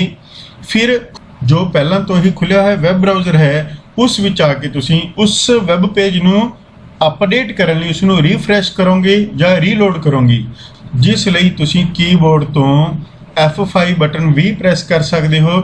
F5 ਇੱਕ ਫੰਕਸ਼ਨ ਕੀ ਹੈ, F5 ਫੰਕਸ਼ਨ ਕੀ ਦੀ ਵਰਤੋਂ ਵੀ ਕਰ ਸਕਦੇ ਹੋ ਜਾਂ ਇਸ ਵੈਬ ਬਰਾਊਜ਼ਰ ਦੇ ਟੂਲ ਬਾਰ ਤੋਂ ਰੀਲੋਡ ਜਾਂ ਰੀਫਰੈਸ਼ ਨਾਮ ਦੇ ਬਟਨ ਨੂੰ ਕਲਿੱਕ ਕਰਕੇ ਵੀ ਇਸ ਨੂੰ ਅਪਡੇਟ ਕਰ ਸਕਦੇ ਹੋ ਅਤੇ ਡਾਕੂਮੈਂਟ ਵਿੱਚ ਕੀਤੇ ਗਏ ਬਦਲਾਵ ਨੂੰ ਆਸਾਨੀ ਨਾਲ ਇਸ ਵੈਬ ਪੇਜ ਵਿੱਚ ਦੇਖ ਸਕਦੇ ਹੋ। आओ दोबारा तो Notepad++ ਵਿੱਚ ਬਣਾਏ ਗਏ HTML ਡਾਕੂਮੈਂਟ ਨੂੰ ਦੇਖਦੇ ਹਾਂ, ਖੋਲ੍ਹਦੇ ਹਾਂ ਅਤੇ ਉਸ ਵਿੱਚ ਹੁਣ ਬਾਕੀ ਦੋ ਰਹਿੰਦੇ ਟੈਗ ਨੇ ਜੋ ਸਬਸਕ੍ਰਿਪਟ ਅਤੇ ਸੁਪਰਸਕ੍ਰਿਪਟ, ਉਹਨਾਂ ਦੀ ਵਰਤੋਂ ਵੀ ਕਰਕੇ ਦੇਖਦੇ ਹਾਂ।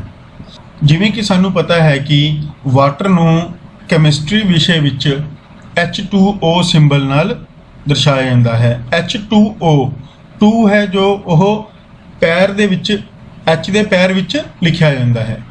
ਤਾਂ ਉਹ ਚੀਜ਼ ਅਸੀਂ ਕਿਵੇਂ ਬਣਾਵਾਂਗੇ? ਤਾਂ ਸਭ ਤੋਂ ਪਹਿਲਾਂ ਅਸੀਂ H2O ਲਿਖਿਆ ਅਤੇ ਇਸ ਤੋਂ ਪਹਿਲੇ ਵਾਲੀ ਲਾਈਨ ਨੂੰ ਐਂਡ ਵਿੱਚ ਆ ਕੇ ਬ੍ਰੇਕ ਕਰ ਰਹੇ ਹਾਂ BR ਲਗਾ ਕੇ, ਤਾਂ ਕਿ H2O ਹੈ ਜੋ ਉਹ ਅਲੱਗ ਲਾਈਨ ਵਿੱਚ ਨਜ਼ਰ ਆਵੇ।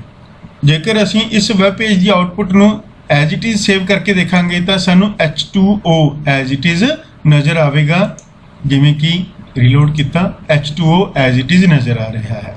ਪਰੰਤੂ ਅਸੀਂ ਚਾਹੁੰਦੇ ਹਾਂ ਕਿ ਇਹ 2 ਇਸ ਦੇ ਪੈਰ ਵਿੱਚ ਸਬਸਕ੍ਰਿਪਟ ਦੇ ਤੌਰ ਤੇ ਨਜ਼ਰ ਆਵੇ, ਤਾਂ ਅਸੀਂ ਇਸ 2 ਨੂੰ ਸਬ ਟੈਗ ਦੇ ਵਿੱਚ ਲਿਖ ਦੇਵਾਂਗੇ।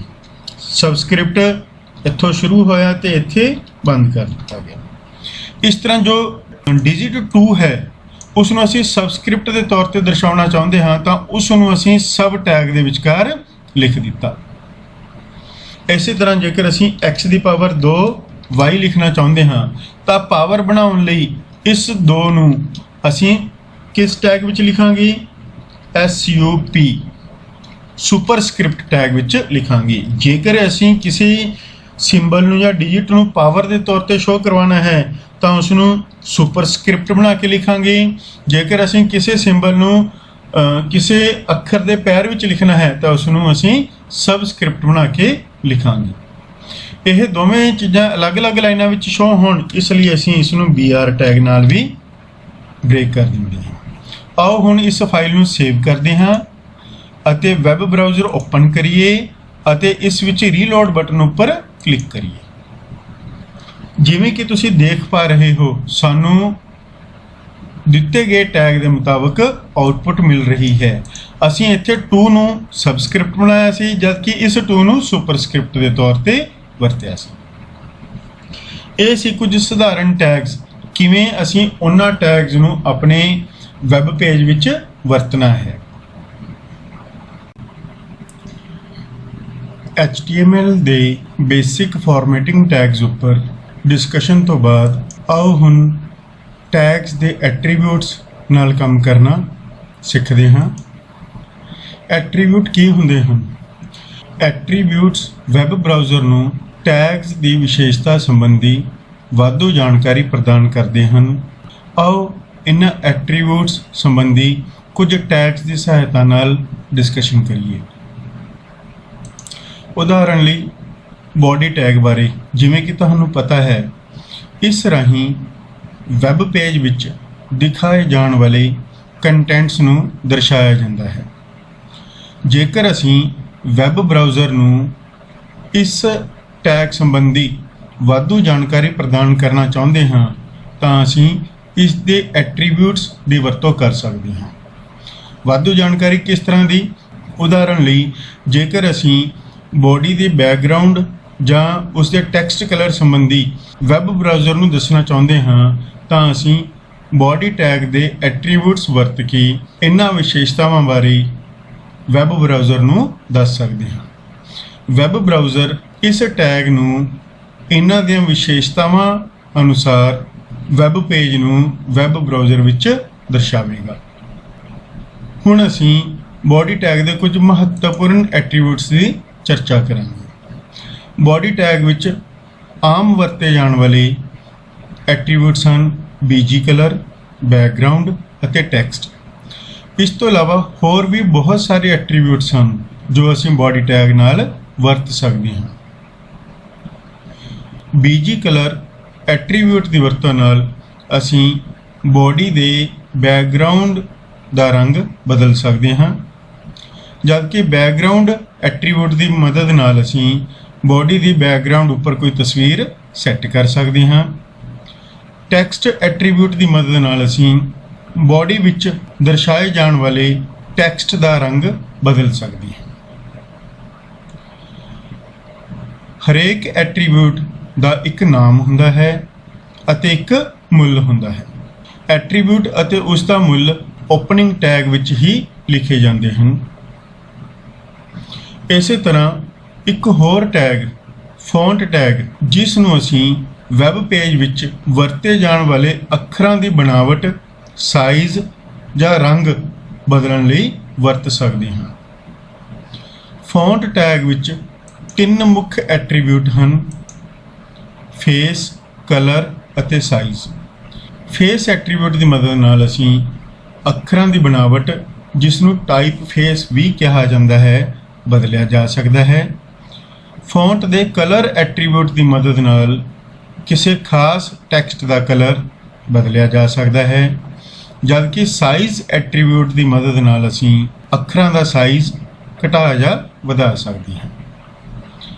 यह तिन्ने ही एट्रीब्यूट या किसी भी टैग के जो एट्रीब्यूट्स होंगे ने, जिवें कि पहला भी दस्सिया गया है, ओपनिंग टैग दे विच ही लिखे जाएंगे।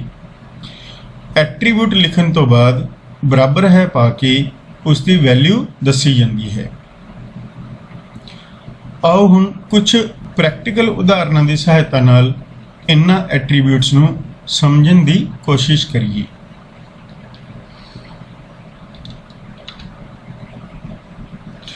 ये साडी पिछली एग्जाम्पल।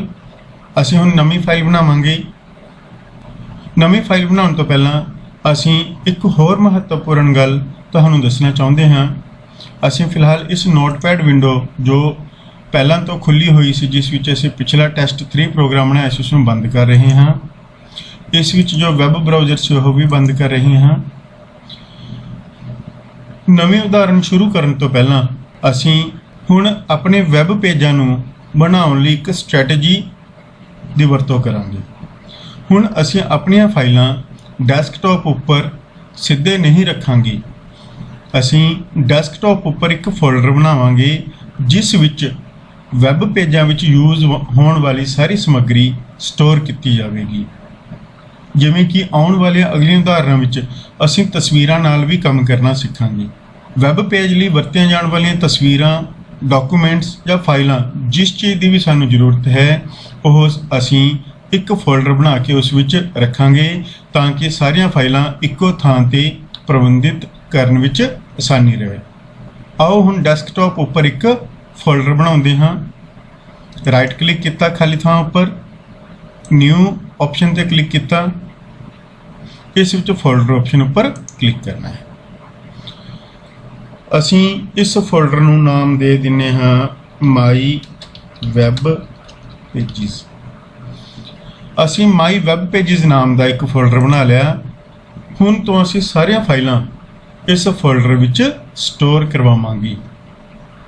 जदों असीं नोटपैड प्लस प्लस विच या नोटपैड विच कोई फाइल बना के सेव करांगे तां असीं डैस्कटॉप उपर माई वैब पेजिस नाम दे इस फोल्डर विच उस फाइल नूं स्टोर करांगे अते जो भी तस्वीरां वगैरह या होर पेजिस असीं अपने वैब पेज लई वरतांगे उन्हां नूं भी असीं इस फोल्डर विच ही स्टोर करके रखांगे।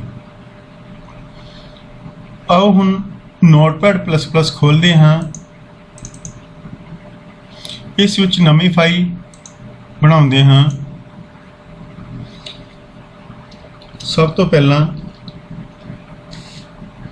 HTML टैग शुरू किया। इस विच हैड पार्ट शुरू अते बंद किया, फिर बॉडी पार्ट शुरू अते बंद किया, फिर अंत विच असीं HTML डॉक्यूमेंट नूं बंद करांगे।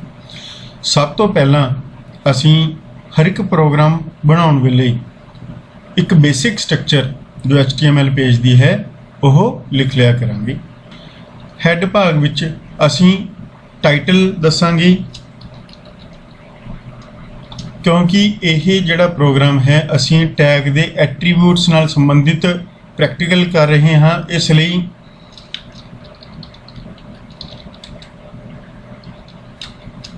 इसका टाइटल असीं एट्रीब्यूट्स ऑफ टैग्स दे रहे हाँ।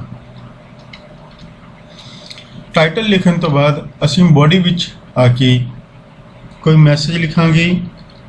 Computer is an electronic device, full stop.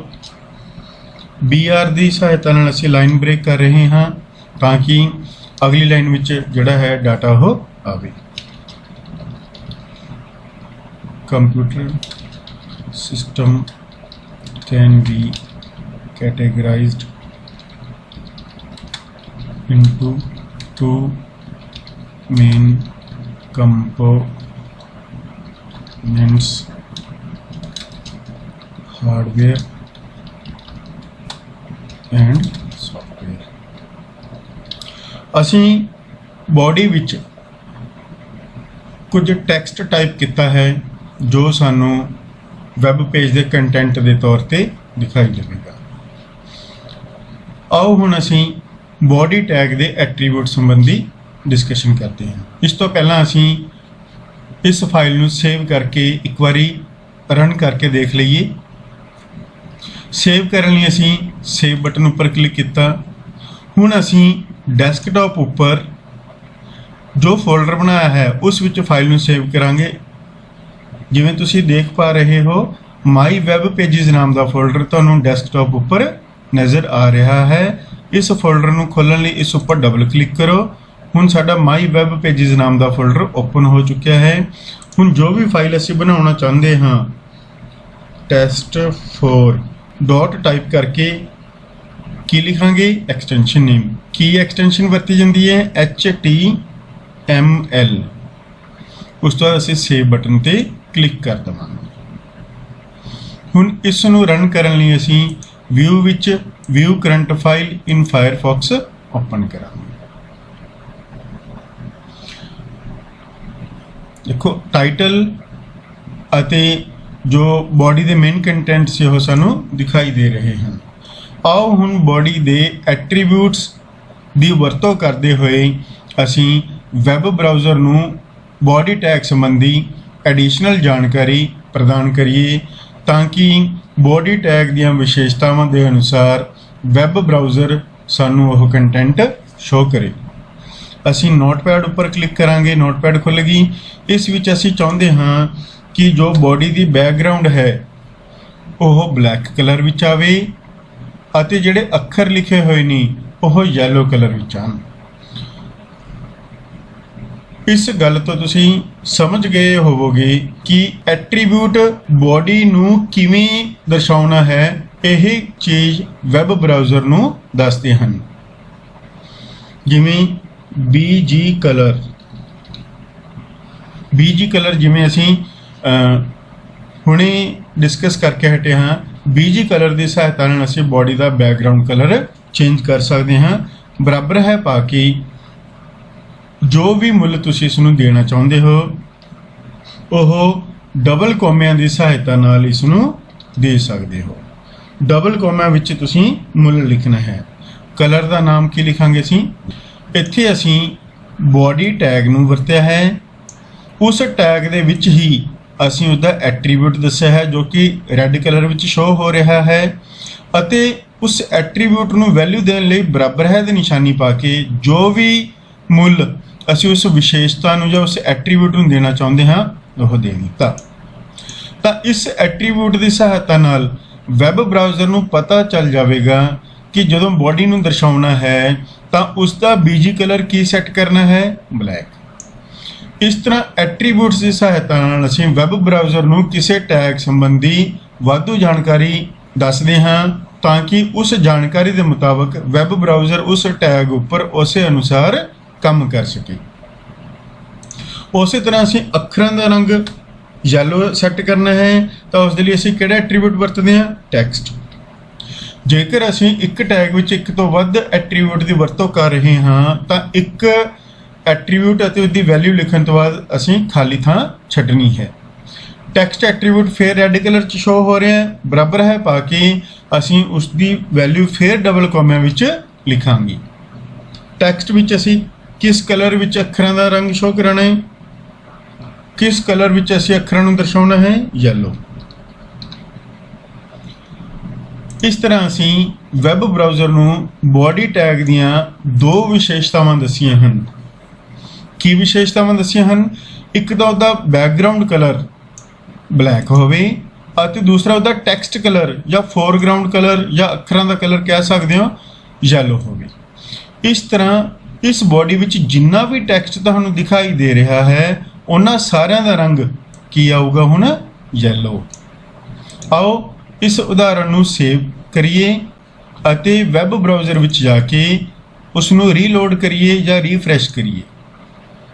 तुसीं देख पा रहे हो जिस तरह असीं बॉडी की विशेषता सैट की सी बॉडी का बैकग्राउंड कलर ब्लैक हो गया अते टैक्सट कलर उसका येलो हो गया। तो इस तरह एडिशनल इन्फॉर्मेशन जदों किसी टैग की कोई दसनी हुंदी है तो उसके ओपनिंग टैग विच ही असीं उस tag they angle bracket they which angle bracket तो बाहर नहीं लिखने तुसीं एट्रीब्यूट अते उसके मुੱਲ तुसीं उस टैग दे एंगल ब्रैकेट विच ही लिखने हैं। टैग दे विच स्पेस छड्ड के तुसीं एट्रीब्यूट का नाम लिखना है, फिर बराबर है पा के जो वैल्यू है उसनूं डबल कोमिਆਂ विच लिखना है। जेकर होर एट्रीब्यूट दसना है फिर स्पेस छड्डनी है, फिर अगले एट्रीब्यूट का नाम बराबर है पा के उस तरह डबल कोमिਆਂ विच उसकी वैल्यू। बिना डबल कोमिਆਂ तो भी असी वैल्यू लिख सकते हुन्ने आ, पर कई हालतां दे विच जेकर असी डबल कोमे ना पाइए तो प्रॉब्लम आ सकती है। इसलिए असी शुरू तो ही यह आदत रखनी है कि जदों भी किसी एट्रीब्यूट का मुੱਲ दसना है उसनों हमेशा डबल कोमिਆਂ विच ही लिख के दसना है। आओ हुण फॉन्ट टैग अते उसके एट्रीब्यूट संबंधी डिस्कस करिए। फॉन्ट टैग की सहायता नाल अखरां की बनावट शेप बदल सकते हैं, टाइप फेस जिसनूं कहा जाता है वह बदल सकते हैं। असी चाहते हाँ कि सिर्फ और सिर्फ computer is an electronic device, सिर्फ इस लाइन का जो कलर है अते साइज़ है वह बदली जाए। तो जिस चीज़ उपर असी यह काम लागू करना है उस तो पहला असी टैग की शुरुआत करांगे, फॉन्ट टैग, फिर उसका एट्रीब्यूट। फॉर एग्जाम्पल असी फिलहाल कलर एट्रीब्यूट वरतते हैं। कलर के स्पैलिंग तुसीं ध्यान रखने COLOR लिखने हैं, UR नहीं आएंगे इत्थे। कलर किहड़ा कलर अखरां दा सैट करना है असी रैड।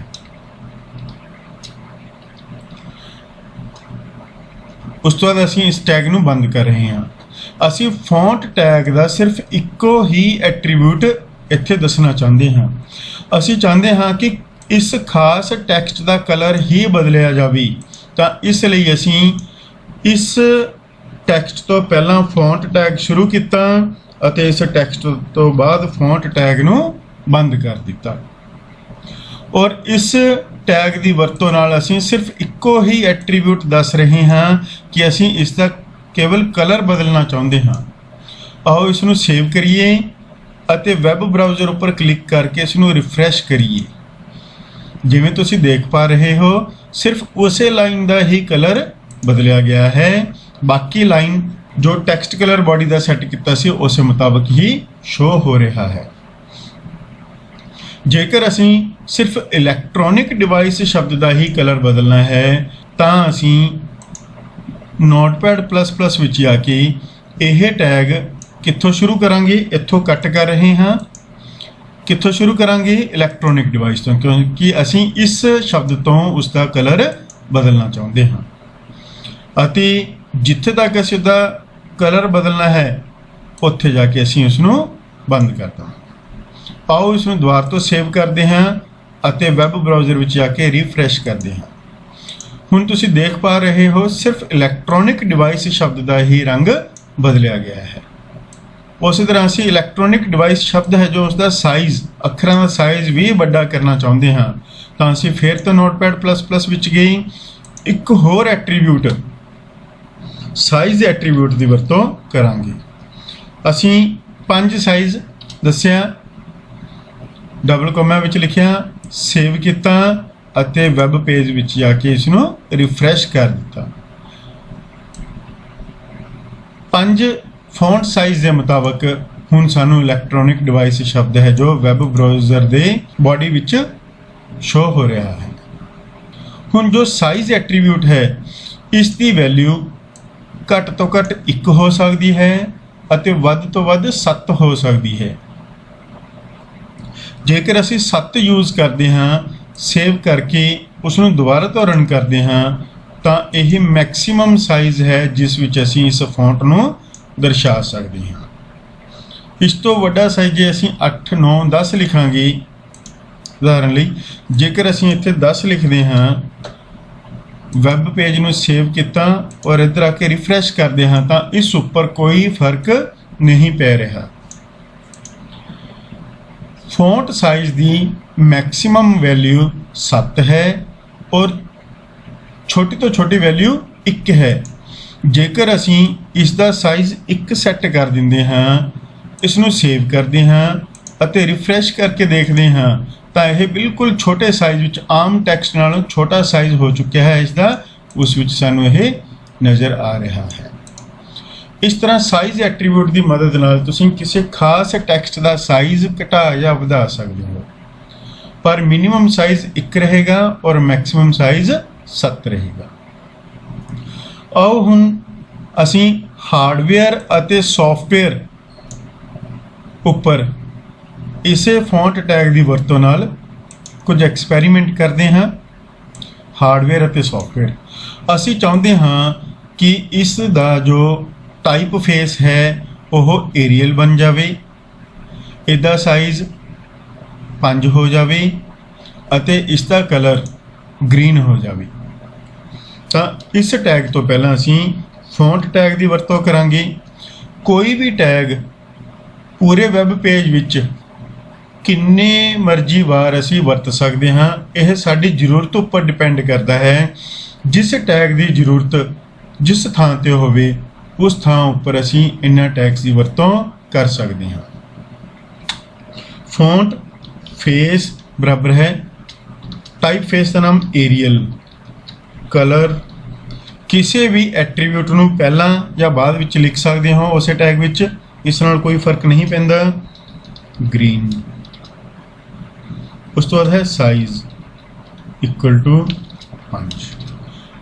ਅਸੀਂ ਫੌਂਟ ਟੈਗ ਦੇ ਸਾਰੇ ਐਟਰੀਬਿਊਟ, ਤਿੰਨੇ ਐਟਰੀਬਿਊਟ ਅਤੇ ਉਹਨਾਂ ਦੇ ਮੁੱਲ ਇਸ ਉਦਾਹਰਣ ਵਿੱਚ ਵਰਤ ਰਹੇ ਹਾਂ ਔਰ ਇਹਨਾਂ ਮੁੱਲਾਂ ਨੂੰ, ਇਹਨਾਂ ਐਟਰੀਬਿਊਟ ਦੇ ਮੁੱਲਾਂ ਨੂੰ ਅਸੀਂ ਡਬਲ ਕੋਮਾ ਵਿੱਚ ਲਿਖਣਾ ਨਹੀਂ ਭੁੱਲਣਾ ਔਰ ਜਿੱਥੇ ਤੱਕ ਇਹ ਕੰਮ ਕਰਨਾ ਹੈ ਉੱਥੇ ਜਾ ਕੇ ਅਸੀਂ ਉਸ ਟੈਗ ਨੂੰ ਬੰਦ ਕਰ ਦੇਵਾਂਗੇ। ਹੁਣ ਅਸੀਂ ਆਪਣੇ ਵੈਬ ਪੇਜ ਨੂੰ ਸੇਵ ਕਰਨਾ ਹੈ ਔਰ ਵੈਬ ਬਰਾਊਜ਼ਰ ਵਿੱਚ ਜਾ ਕੇ ਇਸ ਨੂੰ ਰਿਫਰੈਸ਼ ਕਰ ਦੇਣਾ ਹੈ। ਇਸ ਤਰ੍ਹਾਂ ਅਸੀਂ ਫੌਂਟ ਟੈਗ ਦੀ ਸਹਾਇਤਾ ਨਾਲ ਹਾਰਡਵੇਅਰ ਅਤੇ ਸੌਫਟਵੇਅਰ ਇਹਨਾਂ ਸ਼ਬਦਾਂ ਉੱਪਰ ਏਰੀਅਲ ਫੌਂਟ ਦੀ ਵਰਤੋਂ ਨਾਲ ਗ੍ਰੀਨ ਕਲਰ ਵਿੱਚ 5 ਸਾਈਜ਼ ਵਿੱਚ ਇਸ ਨੂੰ ਦਰਸਾਇਆ ਹੈ। ਆਓ ਫੇਸ ਵੈਲਿਊ ਚੇਂਜ ਕਰਕੇ ਦੇਖੀਏ। ਅਸੀਂ ਏਰੀਅਲ ਦੀ ਥਾਂ ਤੇ ਇੰਪੈਕਟ ਨਾਮ ਦਾ ਜੋ ਟਾਈਪ ਫੇਸ ਹੈ ਉਹ ਹੁਣ ਬਦਲ ਕੇ ਦੇਖਦੇ ਹਾਂ। ਸੇਵ ਕੀਤਾ, ਵੈਬ ਬਰਾਊਜ਼ਰ ਵਿੱਚ ਗਏ, ਰਿਫਰੈਸ਼ ਕੀਤਾ। ਦੇਖੋ ਹੁਣ ਏਰੀਅਲ ਫੌਂਟ ਦੇ ਮੁਤਾਬਕ ਇਸ ਦੀ ਜਿਹੜੀ ਸ਼ਕਲ ਸੀ ਅੱਖਰਾਂ ਦੀ ਉਹ ਬਦਲ ਚੁੱਕੀ ਹੈ। ਇਸ ਤਰ੍ਹਾਂ ਇੰਪੈਕਟ ਫੌਂਟ ਅਨੁਸਾਰ ਇਹਨਾਂ ਹਾਰਡਵੇਅਰ ਅਤੇ ਸੌਫਟਵੇਅਰ ਦੇ ਅੱਖਰਾਂ ਦੀ ਜਿਹੜੀ ਬਣਾਵਟ ਸੀ ਉਹ ਬਦਲ ਚੁੱਕੀ ਹੈ। ਇਸ ਤਰ੍ਹਾਂ ਅਸੀਂ ਵੱਖ-ਵੱਖ ਟਾਈਪ ਫੇਸ ਦੀ ਵਰਤੋਂ ਕਰਕੇ ਟੈਕਸਟ ਨੂੰ ਵੱਖ-ਵੱਖ ਡਿਜ਼ਾਈਨਾਂ ਵਿੱਚ ਜਾਂ ਵੱਖ-ਵੱਖ ਅੱਖਰਾਂ ਦੀ ਬਣਾਵਟ ਵਿੱਚ ਦਰਸਾ ਸਕਦੇ ਹਾਂ। ਉਮੀਦ ਹੈ ਤੁਹਾਨੂੰ ਐਟਰੀਬਿਊਟ ਦਾ ਜੋ ਕਨਸੈਪਟ ਹੈ ਉਹ ਪਤਾ ਚੱਲ ਚੁੱਕਿਆ ਹੋਵੇਗਾ।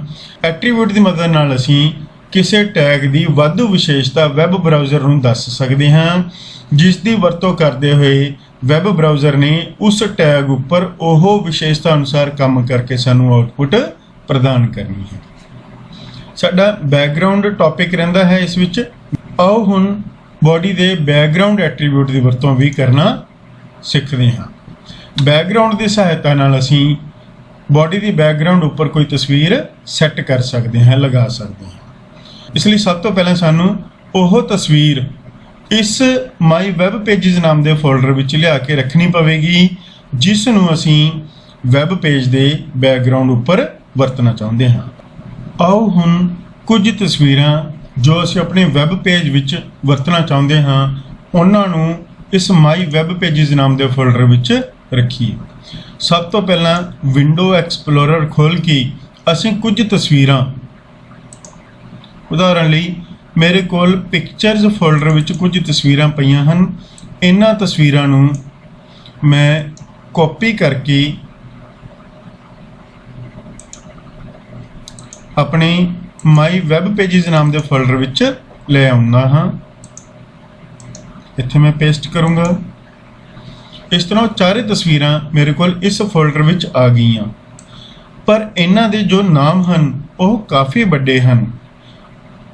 ਜਦੋਂ ਅਸੀਂ ਕਿਸੇ ਤਸਵੀਰ ਦੀ ਵਰਤੋਂ ਵੈਬ ਪੇਜ ਵਿੱਚ ਕਰਨੀ ਹੈ ਤਾਂ ਅਸੀਂ ਇਹਨਾਂ ਦਾ ਨਾਮ ਅਤੇ ਜੋ ਇਹਨਾਂ ਦੀ ਟਾਈਪ ਹੈ JPG, ਇਹ ਕਿਸ ਕਿਸਮ ਦੀਆਂ ਤਸਵੀਰ ਫਾਈਲਾਂ ਨੇ? JPG। ਜਦੋਂ ਅਸੀਂ ਇਹਨਾਂ ਨੂੰ ਆਪਣੇ HTML ਪ੍ਰੋਗਰਾਮ ਵਿੱਚ ਵਰਤਾਂਗੇ ਤਾਂ ਇਹ ਨਾਮ ਅਤੇ ਇਹ ਟਾਈਪ ਦੱਸਾਂਗੇ। ਇਸ ਲਈ ਅਸੀਂ ਇਹਨਾਂ ਨੂੰ ਕੁਝ ਛੋਟੇ ਨਾਮ ਦੇ ਦਿੰਦੇ ਹਾਂ ਤਾਂ ਕਿ ਉਹ ਨਾਮ ਸਾਨੂੰ ਵੈਬ ਪੇਜ ਵਿੱਚ ਵਰਤਣੇ ਸੌਖੇ ਰਹਿਣ। ਇਹਨਾਂ ਨੂੰ ਰੀਨੇਮ ਕਰਨ ਲਈ ਉਸ ਫੋਟੋ ਉੱਪਰ ਰਾਈਟ ਕਲਿੱਕ ਕਰਕੇ ਰੀਨੇਮ ਆਪਸ਼ਨ ਹੈ, ਇਸ ਨੂੰ ਨਾਮ ਦੇ ਦਿੰਦੇ ਹਾਂ ਅਸੀਂ pic1 ਐਂਟਰ। ਇਸ ਤਰ੍ਹਾਂ ਇੱਕ ਤਸਵੀਰ ਦਾ ਨਾਮ ਅਸੀਂ pic1 ਰੱਖ ਲਿਆ। ਹੁਣ ਦੂਸਰੀ ਤਸਵੀਰ ਨੂੰ ਰੀਨੇਮ ਕਰਾਂਗੇ, ਇਸ ਦਾ ਨਾਮ ਅਸੀਂ pic2 ਰੱਖ ਲਿਆ। ਉਸੇ ਤਰ੍ਹਾਂ ਅਗਲੀ ਪਿਕਚਰ pic3 ਰੱਖ ਲਿਆ, ਫਿਰ ਐਂਟਰ। ਅਤੇ ਆਖਰੀ ਪਿਕਚਰ ਜਿਹਦਾ ਨਾਮ pic4 ਰੱਖ ਰਹੇ ਹਾਂ। ਹੁਣ ਅਸੀਂ ਉਹ ਤਸਵੀਰਾਂ ਜਿਹੜੀਆਂ ਅਸੀਂ ਆਪਣੇ ਵੈਬ ਪੇਜ ਵਿੱਚ ਵਰਤਣੀਆਂ ਸੀ ਆਪਣੇ ਇਸੇ ਫੋਲਡਰ ਵਿੱਚ ਲੈ ਆਏ ਜਿੱਥੇ ਅਸੀਂ ਆਪਣੀ ਫਾਈਲ ਨੂੰ ਬਣਾ ਕੇ ਸੇਵ ਕਰ ਰਹੇ ਹਾਂ। ਇਹ ਨਾਮ ਅਸੀਂ ਜੋ ਵੀ ਪਿਕਚਰ ਆਪਣੇ ਵੈਬ ਪੇਜ ਉੱਪਰ ਵਰਤਣਾ ਚਾਹੁੰਦੇ ਹਾਂ ਉਹ ਨਾਮ ਅਸੀਂ ਉੱਥੇ ਵਰਤਾਂਗੇ। ਆਓ ਦੇਖਦੇ ਹਾਂ ਬੈਕਗ੍ਰਾਉਂਡ ਉੱਪਰ ਕੋਈ ਪਿਕਚਰ ਕਿਵੇਂ ਸੈੱਟ ਕਰਨੀ ਹੈ। ਤਾਂ ਐਂਗਲ ਬ੍ਰੈਕਟ ਦੇ ਵਿੱਚ ਅਸੀਂ ਬੈਕਗ੍ਰਾਉਂਡ ਪ੍ਰੋਪਰਟੀ ਦੀ ਵਰਤੋਂ ਕਰਾਂਗੇ, ਬਰਾਬਰ ਹੈ ਪਾ ਕੇ ਡਬਲ ਕੋਮਿਆਂ ਵਿੱਚ ਉਸ ਫਾਈਲ ਦਾ ਨਾਮ ਕੀ ਹੈ? pic1.jpg। ਉਦਾਹਰਨ ਲਈ ਅਸੀਂ ਪਹਿਲੀ ਫਾਈਲ ਹੀ ਬੈਕਗ੍ਰਾਉਂਡ ਉੱਪਰ ਲਗਾਉਣਾ ਚਾਹੁੰਦੇ ਹਾਂ ਤਾਂ ਬੈਕਗ੍ਰਾਉਂਡ ਵਿੱਚ ਅਸੀਂ ਉਸ ਤਸਵੀਰ ਦਾ ਨਾਮ ਲਿਖਤਾ ਜੋ ਅਸੀਂ ਹੁਣੇ ਉਸ ਵਿੱਚ ਕਾਪੀ ਕੀਤੀ ਹੈ। ਇੱਥੇ ਇਸ ਗੱਲ ਦਾ ਧਿਆਨ ਰੱਖਣਾ ਜ਼ਰੂਰੀ ਹੈ ਕਿ ਸਾਡੀ ਇਹ ਫਾਈਲ ਜਿਸ ਵਿੱਚ ਅਸੀਂ ਕੰਮ ਕਰ ਰਹੇ ਹਾਂ ਅਤੇ ਜੋ ਪਿਕਚਰ ਫਾਈਲ ਅਸੀਂ ਇਸ ਵਿੱਚ ਵਰਤ ਰਹੇ ਹਾਂ ਉਹ ਦੋਵੇਂ ਹੀ ਇੱਕੋ ਲੋਕੇਸ਼ਨ ਤੇ ਹੋਣ। ਆਓ ਹੁਣ ਇਸ ਨੂੰ ਸੇਵ ਕਰਦੇ ਹਾਂ ਅਤੇ ਵੈਬ ਬਰਾਊਜ਼ਰ ਵਿੱਚ ਜਾ ਕੇ ਇਸ ਨੂੰ ਰੀਫਰੈਸ਼ ਕਰਦੇ ਹਾਂ। ਜਿਵੇਂ ਕਿ ਤੁਸੀਂ ਦੇਖ ਪਾ ਰਹੇ ਹੋ ਤਸਵੀਰ ਜ਼ਿਆਦਾ ਵੱਡੀ ਹੋਣ ਕਾਰਨ ਸਾਨੂੰ ਉਹਦਾ ਕੁਝ ਕੁ ਹਿੱਸਾ ਹੀ ਦਿਖਾਈ ਦੇ ਰਿਹਾ ਹੈ। ਇਹ ਬੈਕਗ੍ਰਾਉਂਡ ਉੱਪਰ ਪਿਕਚਰ ਸੈੱਟ ਹੋ ਚੁੱਕੀ ਹੈ ਅਤੇ ਉਸ ਉੱਪਰ ਸਾਨੂੰ ਜੋ ਬੋਡੀ ਦੇ ਕੰਟੈਂਟ ਸੀ ਉਹ ਦਿਖਾਈ ਦੇ ਰਹੇ ਹਨ।